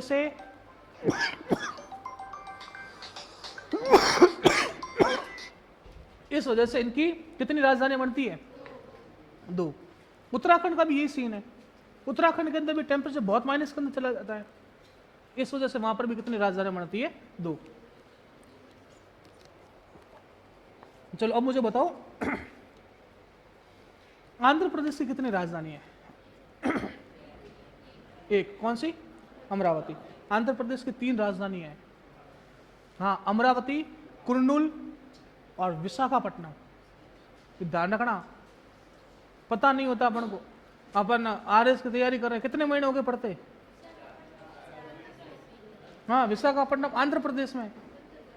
हाँ, बंदरगाह है विशाखापट्टनम और कृष्णपट्टनम, 2 बंदरगाह है आंध्र प्रदेश के। नाम सुना होगा आपने, पारादीप। पारादीप है कहां पर? हाँ, बहुत बढ़िया, उड़ीसा में। एक नाम सुना होगा हल्दिया। हल्दिया पश्चिम बंगाल में। ये बंदरगाह है। भारत के प्रायद्वीप राज्य पड़े होंगे 9 राज्य, जिसमें सर्वाधिक सीमा लगाता है गुजरात, लगाता है ना। सबसे कम लगाता है गोवा। गोवा जिसकी राजधानी पणजी है, मांडवी नदी के किनारे। और ये मांडवी नदी कोंकण रेल मार्ग पड़ा होगा। आप वहां पर जाओगे ना तो यूं बहुत बड़ा झरना गिरेगा ऊपर से नीचे, जिसको बोलते हैं जलप्रपात। और आपको ऐसा लगेगा कि ये पानी नहीं है, दूध है। दूध क्या? दूध। तब इसका नाम पड़ा दूधारू जलप्रपात। क्या नाम पड़ा? दूधारू जलप्रपात। कहां पर है? गोवा में। भारत का सबसे ऊंचा जलप्रपात पढ़ोगे आप लोग, जोग गरसोपा जलप्रपात। जोग गरसोपा जलप्रपात 253 फीट ऊपर से गिरता है। और इस वजह से इसका नाम पड़ा महात्मा गांधी जलप्रपात। शरावती नदी के किनारे और कर्नाटक के अंदर बनता है ये जलप्रपात। अगर बहुत महत्वपूर्ण है, बहुत बार सवाल आते हैं। चित्रकूट जलप्रपात, मैच ऑफ द फॉलोइंग करो राजस्थान के प्री में, आरएस के अंदर पूछेगा। चित्रदुर्ग कहाँ है? आपको पूछेगा। जोग गरसोपा कहाँ है? आपको पूछेगा। कुंची कल्या जलप्रपात कहाँ है? दूधारू जलप्रपात कहाँ है? ये सारे के सारे जलप्रपात, नदियां वगैरह बहुत ध्यान से पढ़ना। अगर थोड़ी सी भी गलती की, आपको राजधानी पता नहीं है, पढ़िए। थोड़ा ज्ञान क्लास के अलावा भी लीजिए। अखबार कौन कौन पढ़ता है आप में से? पढ़ा कीजिए अखबार। लेकिन अखबार में पढ़ना क्या, ये ज्ञान होना चाहिए, है ना। कार और ट्रक भिड़े, 2 घायल 3 मृत्यु। नहीं, ये पढ़ोगे तो मामला सेट नहीं होगा। तुम पता चले नाम याद करने बैठ गए कि फलाना फलाना व्यक्ति उम्र 52 साल, उसकी मृत्यु हुई। ये पेपर में नहीं आता। समझ में आ रही है? क्या पढ़ना है वो बहुत जरूरी है। पढ़ना है वो तो सबको पता है कि नौकरी के लिए पढ़ना पड़ता है, लेकिन पढ़ना क्या है ये मेन पॉइंट है। अपन गलत डायरेक्शन में नहीं चले जाएं, ये थोड़ा ध्यान रखना कि पढ़ते पढ़ते अपन वो चीज पढ़ने लगे जिसका लेना देना ही नहीं है ना। इस वजह से आपको बहुत फोकस होकर तैयारी करनी। एक होती है तैयारी करना और एक होता है स्मार्ट तैयारी करना। समझ में आ रही है? तो इन दोनों चीजों पर ध्यान रखना। कई जैसे मैं अखबार नहीं पढ़ता अखबार, लेकिन मेरे फोन के अंदर अखबार रहता है। मैं क्या करता हूँ कि दैनिक भास्कर ऐप इंस्टॉल कर रखी है, उसके नोटिफिकेशन आते हैं। ठीक है, अब नोटिफिकेशन मैं ऊपर से देख लेता हूँ, लिखा होता है 2 कार 3 जिप भिड़े, मैं पढ़ता ही नहीं हूँ। कई जगह यूं लिखा होता है कि उर्जित पटेल कमेटी की नियुक्ति की गई। मेरे को लगा ये जरूरी है, उर्जित पटेल। फट खोलूंगा, पढ़ लूंगा, बात वहीं पे खत्म। अभी भी आप देखोगे ना, मैं क्लास लेता हूं तो कई बार फोन में टोन बजती रहती है, ये देखिए बजी, ये नोटिफिकेशन है दैनिक भास्कर का। बाकी सब बंद पड़े हैं, व्हाट्सएप बंद पड़ा है, इंस्टाग्राम बंद पड़ा है, किसी का नोटिफिकेशन नहीं आता। अपन नोटिफिकेशन चालू करते ना, क्या होता है, मैं यूट्यूब पे पढ़ रहा हूँ या संकल्प क्लासेस की ऐप से पढ़ रहा हूँ, ठीक है। अब ऐप से पढ़ रहा था, ऊपर नोटिफिकेशन आ गया है, मन खराब पहला कल पढ़ेंगे, ये हो जाता चीज़ है। इस वजह से ना, जो चीज़ आपके काम की है ना, उसी पर फोकस किया करो। अब मैंने सिर्फ दैनिक भास्कर का नोटिफिकेशन ऑन कर रखा है ना। जैसी आवाज़ आई टंग, तो ये दैनिक भास्कर का नोटिफिकेशन था, कोई ना कोई घटना ही है। अब मैं ऊपर से देख लूंगा कि काम की है तो खोल के पढ़ूंगा, नहीं तो मैं स्किप कर दूंगा। ठीक है, ये चीज़ें होती है। अपन को स्मार्ट स्टडी, अखबार से कुछ नहीं होता। अखबार पढ़ना चाहिए, मैं ऐसी बात नहीं बोलूँ, अखबार सबके पढ़ने का तरीका अलग अलग है। वो आपको देखना है कि मुझे किस तरह से अच्छा रहना है, क्लास के अंदर टॉप रहना है। अब आपके पास अगर नॉलेज होगा तो आप क्लास के अंदर बोल पाओगे, अगर नॉलेज नहीं होगा तो आप क्लास के अंदर भी बोल नहीं पाओगे। और वहाँ पर तो लिखना पड़ता है मेंस के अंदर, है ना। अगर मैं बोल दूं कि आप अपने बारे में लिखिए, मेरा नाम इतना है, मैं पुत्र श्री, मैं यहाँ निवासी फलाना, बस आगे पेन चलेगा ही नहीं। ये रियलिटी बता रहा हूँ। जब अब आप अपने बारे में नहीं लिख पाओगे ना, तो आप किसी विषय के बारे में क्या लिख दोगे।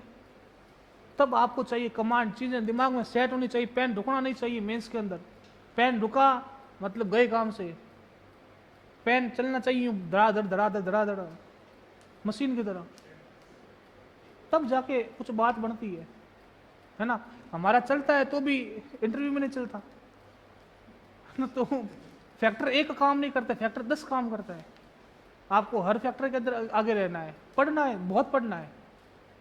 जब तक नहीं पढ़ोगे तब तक मजा नहीं आएगा। चले लिखना शुरू करें। हाँ लिखो, इन्फ्लेशन, हेडिंग डालना इन्फ्लेशन।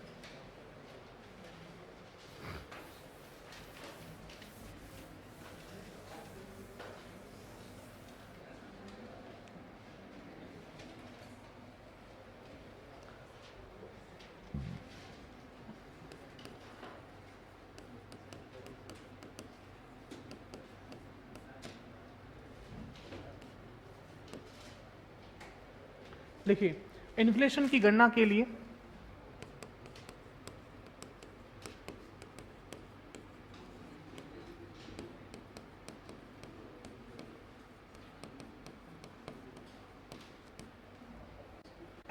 दो सूचकांक हैं।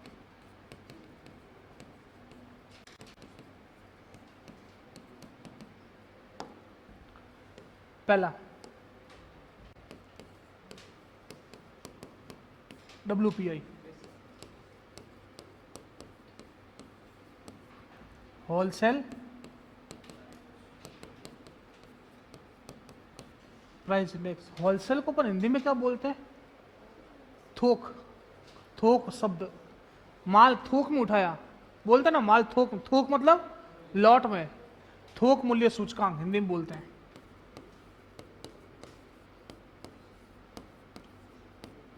कभी है ना, कोई शब्द अगर हिंदी में नहीं पता हो ना तो घबराना नहीं।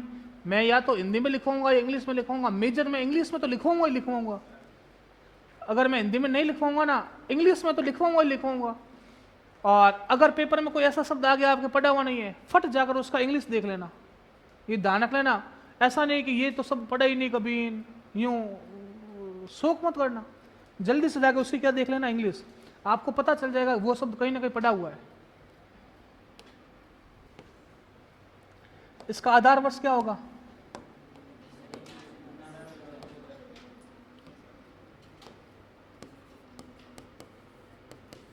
आधार वर्ष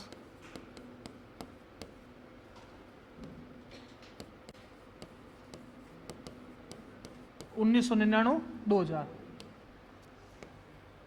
दूसरी बात, यह वार्षिक आधार पर तैयार किया जाएगा, यह मासिक आधार पर तैयार किया जाएगा।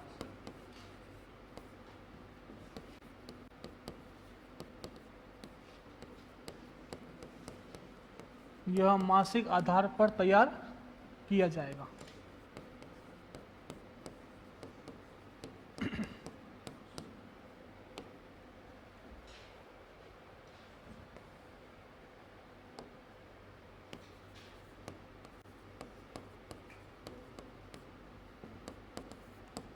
इसमें 154 वस्तुओं को शामिल किया गया।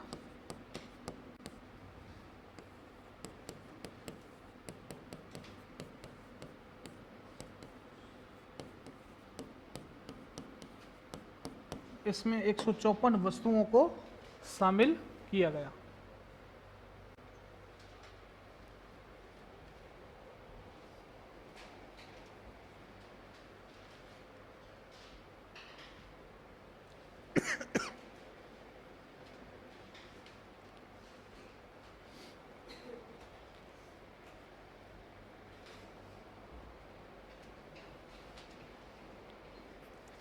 आज ये चैप्टर पूरा हो जाएगा आपका, 1 नंबर ध्यान रखना। आर्थिक समीक्षा का चैप्टर नंबर 1 आज क्या कंप्लीट। कल होगा 2 नंबर शुरू, ठीक है। 1 में पूरे के पूरे आंकड़े ही है, अब फिर मैं करूंगा 2 नंबर शुरू। 2 पूरा का पूरा कृषि है, 3 पूरा का पूरा उद्योग है, और 4, 5, 6 पूरे की पूरे हाँ सेवा है। इंडिया का नहीं, आपको पहले राजस्थान का पूरा करवाऊंगा, उसके बाद भारत की बात करेंगे अभी, है ना। करवाएंगे, सब करवाऊंगा मैं। करंट अफेयर तक मैं क्लास के अंदर जो चीज बोलता हूं ना, वो करंट अफेयर की चीज होती है ना। करंट अफेयर के अलावा मैं कोई एग्जांपल न तो देता हूं न चीज बोलता हूं। लिखो 154 वस्तुएं कौन कौन सी है।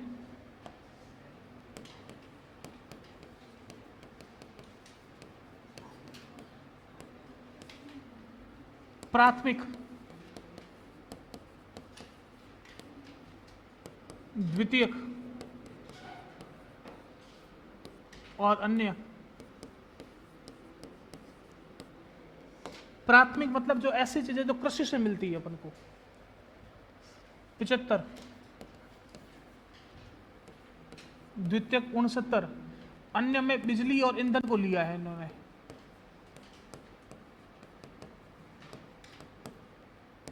दस, 75, 69 और 10 कितने होते हैं, बराबर 154 हुए, ठीक है।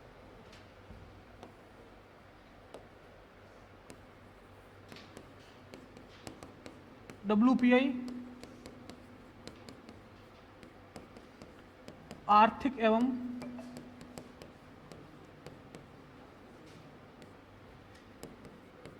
सांख्यिकी निदेशालय द्वारा तैयार की जाती है।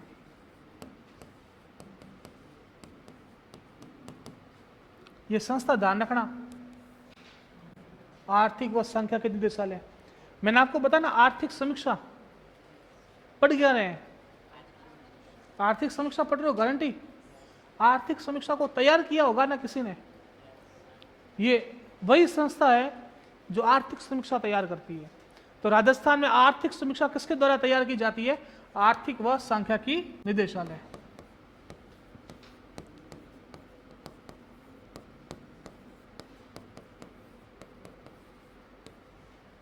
यह संस्था आर्थिक समीक्षा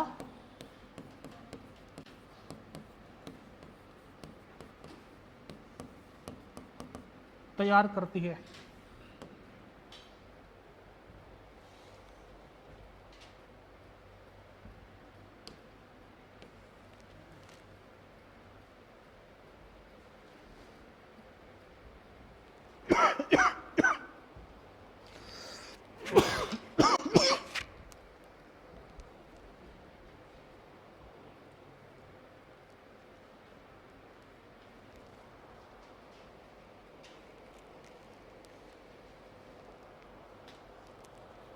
आगे चलें, अगला लिखो आप CPI।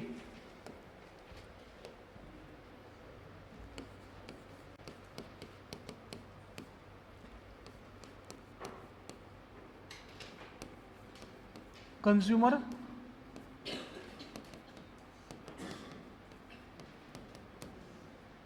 हिंदी में क्या बोलते हैं,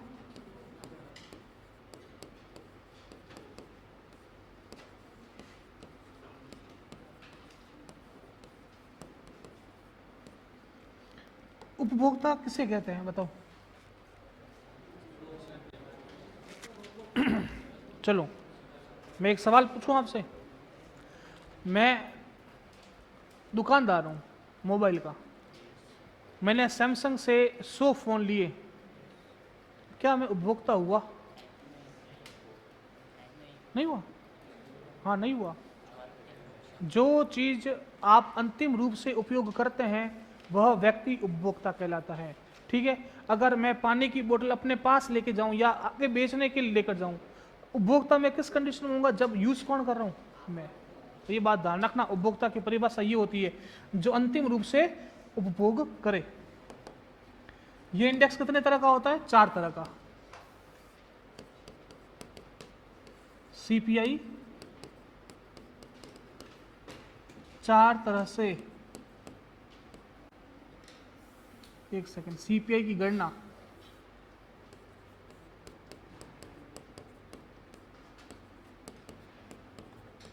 चार आधार पर की जाती है।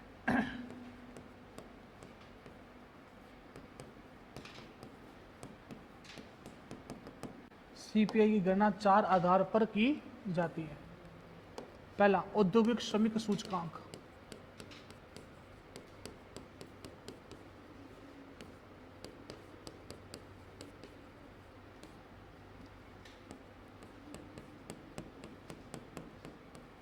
देखो ध्यान से सुनना, ये मैंने क्या लिखा? CPIIW। सी मतलब,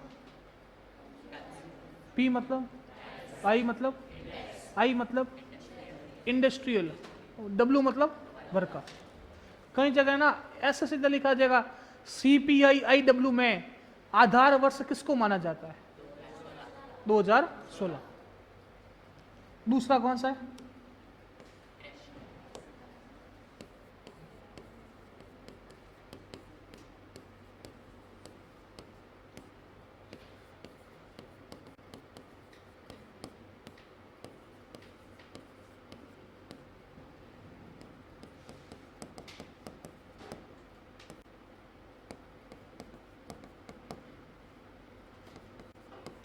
एल मतलब, एल मतलब लेबर, RL मतलब रूरल लेबर।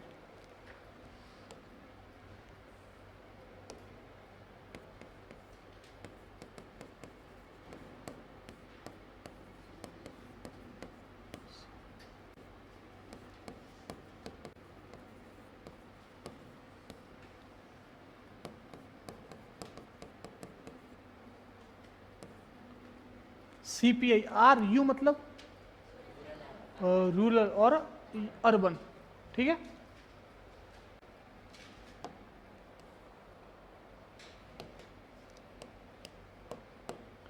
औद्योगिक श्रमिकों का आधार वर्ष क्या है?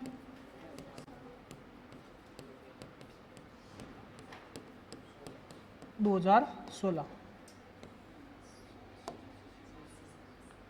इन दोनों का आधार वर्ष क्या बताया?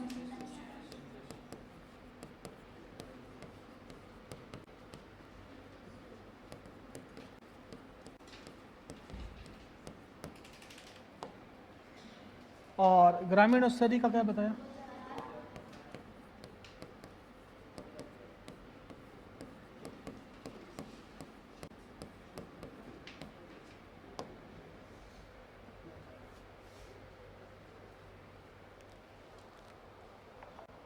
ये तीनों तैयार कौन करता है?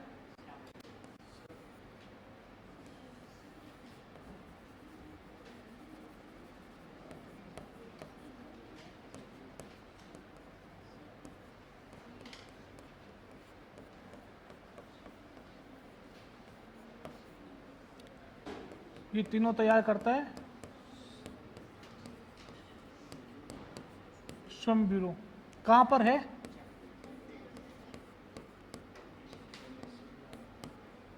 चंडीगढ़ में एक बहुत प्रसिद्ध लेक है। लेक, कौन सी लेक है?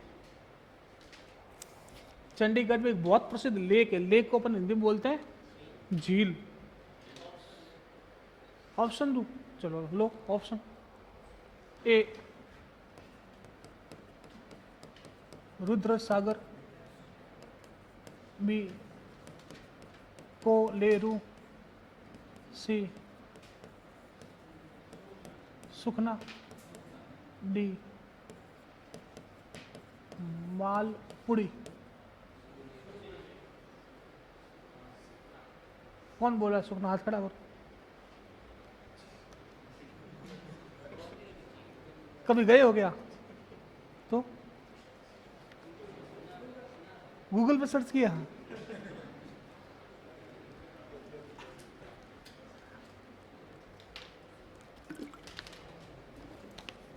आंसर सुखना है, ठीक है।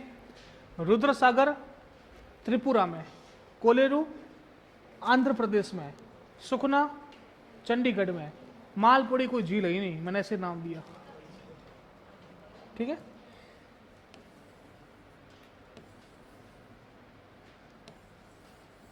चलो भारत की सबसे ऊंची झील कौन सी है? अरे नहीं है, भारत भारत राजस्थान नहीं, नक्की माउंट आबू में राजस्थान की सबसे ऊंची झील है। भारत की, भारत की। चिल्का, चिल्का उड़ीसा में मैडम, कौन बोला चिल्का? अरे चोलामू सिक्किम वाली बात कर रहे हो, जहां से तिस्ता नदी निकलती है वो? अरे नहीं है।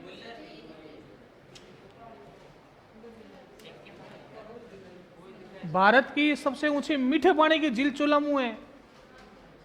मैंने क्या पूछा? भारत की ऊंची क्या झील बोला है मैंने, मीठे पानी की झील नहीं बोला, सबसे ऊंची झील बोला है। चलो ये बताओ, भारत की सबसे बड़ी झील कौन सी है? चिल्का, वुलर झील। भारत की सबसे बड़ी झील कौन सी है? ना वुलर है कोई, मैं मीठा बोल रहा हूं ना कोई खारा बोल रहा हूं।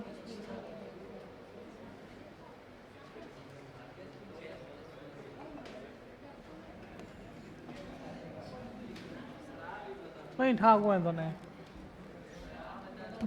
पता करना, ये नहीं पता है ना, देखो 4 सवाल दे रहा हूं, घर पे जाके कुछ मेहनत करना। सुनो, पहली, भारत की सबसे ऊंचे मीठे पानी की झील, भारत की सबसे ऊंची झील, 2 सवाल। भारत की सबसे बड़ी झील, भारत की सबसे बड़ी मीठे पानी की झील। चिल्का मैडम सर खारे पानी की झील है, चिल्का नहीं है ना? ये 4 सवाल घर से पता करके लेके आना और पढ़ के लेके आना, इनके बारे में कुछ ना कुछ बातें कि कहां पर है, किसने निर्माण करवाया था। आप लोग विकिपीडिया नाम सुन तो, विकिपीडिया, विकिपीडिया क्या है? गूगल पर सर्च करते हो ना तो सबसे पहले आता है विकिपीडिया। ये विकिपीडिया पढ़ा करो, कोई चीज खोल के उसको पढ़ लेना, पता चल जाएगा बहुत सारी चीजें। ठीक है, कल बताऊंगा। ये है CSO, ये तैयार करता CSO। कल क्लास में आती पूछूंगा ये 4 सवाल खड़ा कर करके सबको।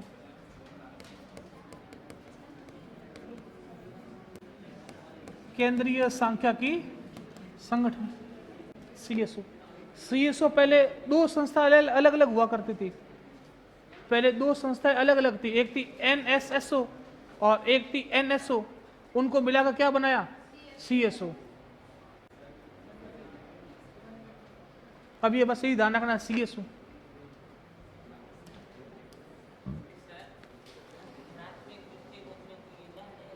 हाँ देखो एग्जाम्पल, देखो प्राथमिक क्षेत्र जो सीधे कृषि से मिलते हैं, जैसे गेहूं, गेहूं क्या है? प्राथमिक। आटा द्वितीय, आपने गेहूं पर काम किया, क्या बनाया? आटा। लकड़ी प्राथमिक, फर्नीचर द्वितीय, कपास प्राथमिक, कपड़ा द्वितीय, ऊन प्राथमिक, ऊन के कपड़े। समझ में आ गई? तृतीयक में वो आता है जो सेवाएं आती है। तृतीयक में कौन सा क्षेत्र आएगा? सेवाओं, जैसे ट्रांसपोर्टेशन, टीचिंग, जहां पर आप पैसा देते हो, क्या लेते हो बदले में? सेवा, सर्विस। डॉक्टर के पास गए, ये सब कौन सा क्षेत्र है? हाँ, तृतीयक क्षेत्र, सेवा क्षेत्र। सबसे बड़ा योगदान किस क्षेत्र का है? सेवा। चलो एक सवाल और पूछूं मैं आपसे, जिसको पता ना वो हाथ खड़ा करना। मैंने आपको कृषि बताया, सेवा बताया, उद्योग बताया, आप में से मुझे, मैं जो सवाल पूछ रहा हूं उसका हाथ खड़ा करना है ना, बीच में लप लप नहीं करना। मुझे बताओ पर्यटन कौन सा क्षेत्र में आएगा? हाथ खड़ा करो बस। पर्यटन, पर्यटन, सेवा। कौन सा?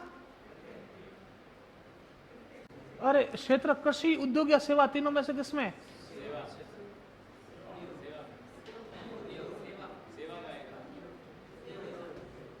उद्योग। खड़े हो आप। हाँ, उद्योग कैसे? उद्योग कैसे? पैसा मिलता है। कोचिंग में मैं पढ़ा रहा हूँ, फुकट पढ़ा रहा हूँ क्या? आप जोधपुर गए बस में, फुकट में गए क्या? पैसा नहीं मिला? कारण बताओ, उद्योग कैसे? हाँ सेवा है। कल मैं गढ़ी से तालाब गया, तो गढ़ी से तालाब में मैंने नाव की सैर की। मैं नाव से उतरा तो मैं नाव को साथ में लेकर आने लगा। लाने देगा कोई? क्यों नहीं लाने देगा? सर्विस थी। लेकिन एक बात और बता रहा हूं, ध्यान से सुनना। एक बात और बता रहा हूं, वो ध्यान से सुनना। राजस्थान में एक समिति बनी 1989 में। उस समिति का नाम था मोहम्मद यूनुस खान समिति। क्या नाम था? इस समिति ने पर्यटन को उद्योग का दर्जा दिया। किसका दर्जा दिया? अब सुनना, दर्जा दिया। उद्योग है नहीं, दर्जा दिया। इसका मतलब क्या होता है? आप पढ़ने में होशियार नहीं हो, मैंने दर्जा दे दिया, होशियार है। समझ में आई बात? एक होता दर्जा देना और एक होता चीज होना। ये वास्तव में पर्यटन के क्षेत्र का विषय, सेवा का। लेकिन उद्योग के लिए सरकार की बहुत सारी योजनाएं चलती है। तो जो व्यक्ति पर्यटन के अंदर पैसा लगाएगा ना, तो वह उन सभी योजनाओं का फायदा ले सकता है जो किसके लिए चल रही है? हाँ, उद्योग के लिए चल रही है। पर्यटन सेवा क्षेत्र का विषय है, लेकिन इसको दर्जा किस क्षेत्र का दिया गया है? उद्योग का। ये बातें किसी को पता नहीं होती है, अपन टिकाते हैं। कई जगह कोई ये पढ़ लेता है ना, पर्यटन को उद्योग का दर्जा दिया गया है, मान लेते हैं पर्यटन कौन से क्षेत्र का विषय है, लेकिन है नहीं। उसका पैसा किसके अंदर काउंट होगा? सेवा के अंदर। आप देखो पर्यटन, अपन के राजस्थान देखा जाए ना, पैसों का कोई सोर्स नहीं है। देखो ना, तो अपन के राजस्थान में कृषि है। कृषि है क्या? आधे से ज्यादा तो मरुस्थल, बीच में गए अरावली पहाड़ी, थोड़ा बहुत जाओगे ना पूरी भाग में, वहां पर कृषि है। ठीक है, कृषि बहुत कम है, उद्योग है ही नहीं। अपन के राजस्थान उद्योग कुछ नहीं है, नाम मात्र के उद्योग है। तो अपन के राजस्थान में जो सबसे बड़ा अर्निंग स्रोत है ना, वो पर्यटन ही है।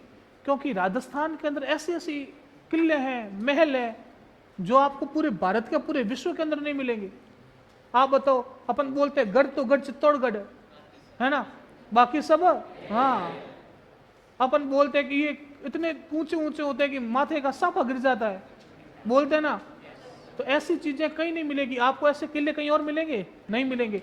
इस वजह से यूनेस्को का नाम सुना? यूनेस्को, हाँ, उस यूनेस्को ने इन किलों को क्या किया है? हाँ, दर्जा दिया यूनेस्को विश्व धरोहर स्थल का। इस वजह से राजस्थान के अंदर पर्यटन बहुत ज्यादा है। अब देखो आप, अभी सर्दियों का समय आएगा, आप देखना जैसलमेर में पांव रखने की जगह नहीं मिलेगी। और जैसलमेर वाले ये 3 महीनों में इतना पैसा कमा लेंगे, इतना पैसा कमा लेंगे जितना पूरा साल नहीं कमा पाते। इस वजह से अपन के राजस्थान के अंदर पर्यटन, और पर्यटन बढ़ेगा ना। देखो पर्यटन बढ़ता है ना, पर्यटन से बहुत फायदा होता है। आप ये मानकर चलो, जम्मू कश्मीर का नाम सुना है? जम्मू कश्मीर में एक एरिया है लाल चौक।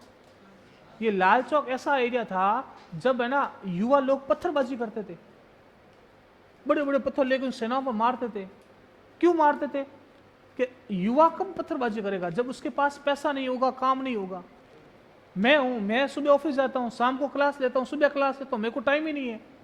कोई मुझे बोले कि बेरोजगारों की रैली निकल रही है, आप उसमें आऊंगा क्या? अरे समय ही नहीं है भाई। अगर मैं यही निठल्ला बैठा हूँगा तो क्या करूँगा?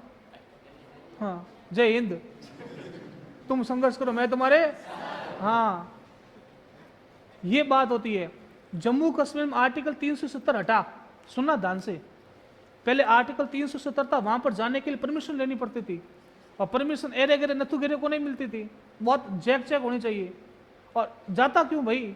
मैं वहां जाऊं, कोई पत्थर टेक दे तो लेने के देने पड़ जाए, नहीं जाऊंगा मैं। अब आर्टिकल 370 हट गया, अब वहां पर इस तरह की कंडीशन नहीं है। तो वहां पर मैं अगर जाऊंगा ना, तो वहां पर बहुत सारी चीजें बदल गई। वहां पर आप लोगों को बहुत सारी सुविधाएं मिल गई है। तो अब मैं वहां पर जाऊंगा तो मुझे रहने के लिए होटल चाहिएगी, खाना खाने के लिए रेस्टोरेंट चाहिएगा, घूमने के लिए जगह चाहिएगी, नाव में बोटिंग करने के लिए नाव चाहिएगी। तो अब वहां के युवा जो है ना, उन युवाओं को क्या मिल गया? रोजगार। तब इस वजह से आज वहां का युवा पत्थरबाजी नहीं करता है। इसलिए पर्यटन बहुत जरूरी है भाइयों। पता चला, पर्यटन बहुत बड़ा विषय है। आप अगर पर्यटन, आप जम्मू कश्मीर जाओगे ना, आज की तारीख में बताऊँ आपको, मैं अभी कुछ टाइम पहले जम्मू कश्मीर जाके आया। जम्मू कश्मीर में आप लोग यहाँ पानी पूरी खाते हो, 10 रुपए की 7 देता है, 6 देता है, ईमानदारी से देता है ना। मैं वहाँ गया, हम 2 दोस्त थे, 2-3 दोस्त थे, हम लोग घूमे फिरे, फिर पानी पूरी खाई हम लोगों ने, कुछ मिलाकर 4 लोग थे, 40 खा ली, 10-10 तो खाई, है ना। तो उस भाई ने क्या किया, पैसा देने लगा। मैंने कहा 40 के कितने हो गए होंगे, 100 रुपए है ना। उसने एक पानी पूरी दी मेरे को 20 रुपए के हिसाब से, बताओ 40 × 20 कितने, 800। ईमानदारी से इतनी पानी पूरी थी, एक पानी पूरी, इतनी महंगाई है वहां पर, 800 रुपए। उसके घर का कितना पैसा लगा, मुश्किल से 10 रुपए लगे होंगे भाइयों, 20, इतनी कमाई। तब वहां का युवा चेंज हो गया। आप वहां पर घुड़सवारी करोगे ना, घुड़सवारी, आप यहां से सैफरन चले जाओ, वो जम्मू कश्मीर वाला यहां से सैफरन का लेगा 2000 रुपए। अरे भाई जम्मू कश्मीर आए हो, ऐसे बोलेगा। तो अब वो बताओ, अब उसको अगर कोई बोले कि पत्थरबाजी करनी, तो वो पत्थरबाजी करेगा? वो सोचेगा कि भाई मैं अपने हाजिरी क्यों कमाऊं, मैं दिन के निकलूंगा घोड़े लेकर 10,000 रुपए लेके आऊंगा। ये है पर्यटन के अंदर ताकत। इस वजह से अपन पर्यटन पढ़ते हैं टॉपिक, और पर्यटन किस क्षेत्र का विषय है। हाँ, तो ये मैंने याद तक करवाया है। ये आपका टॉपिक अध्याय 1 पूरा हो गया। कल मैं कौन सा शुरू करूंगा, 2। अरे भाइयों समझ में आ रहा है सबको?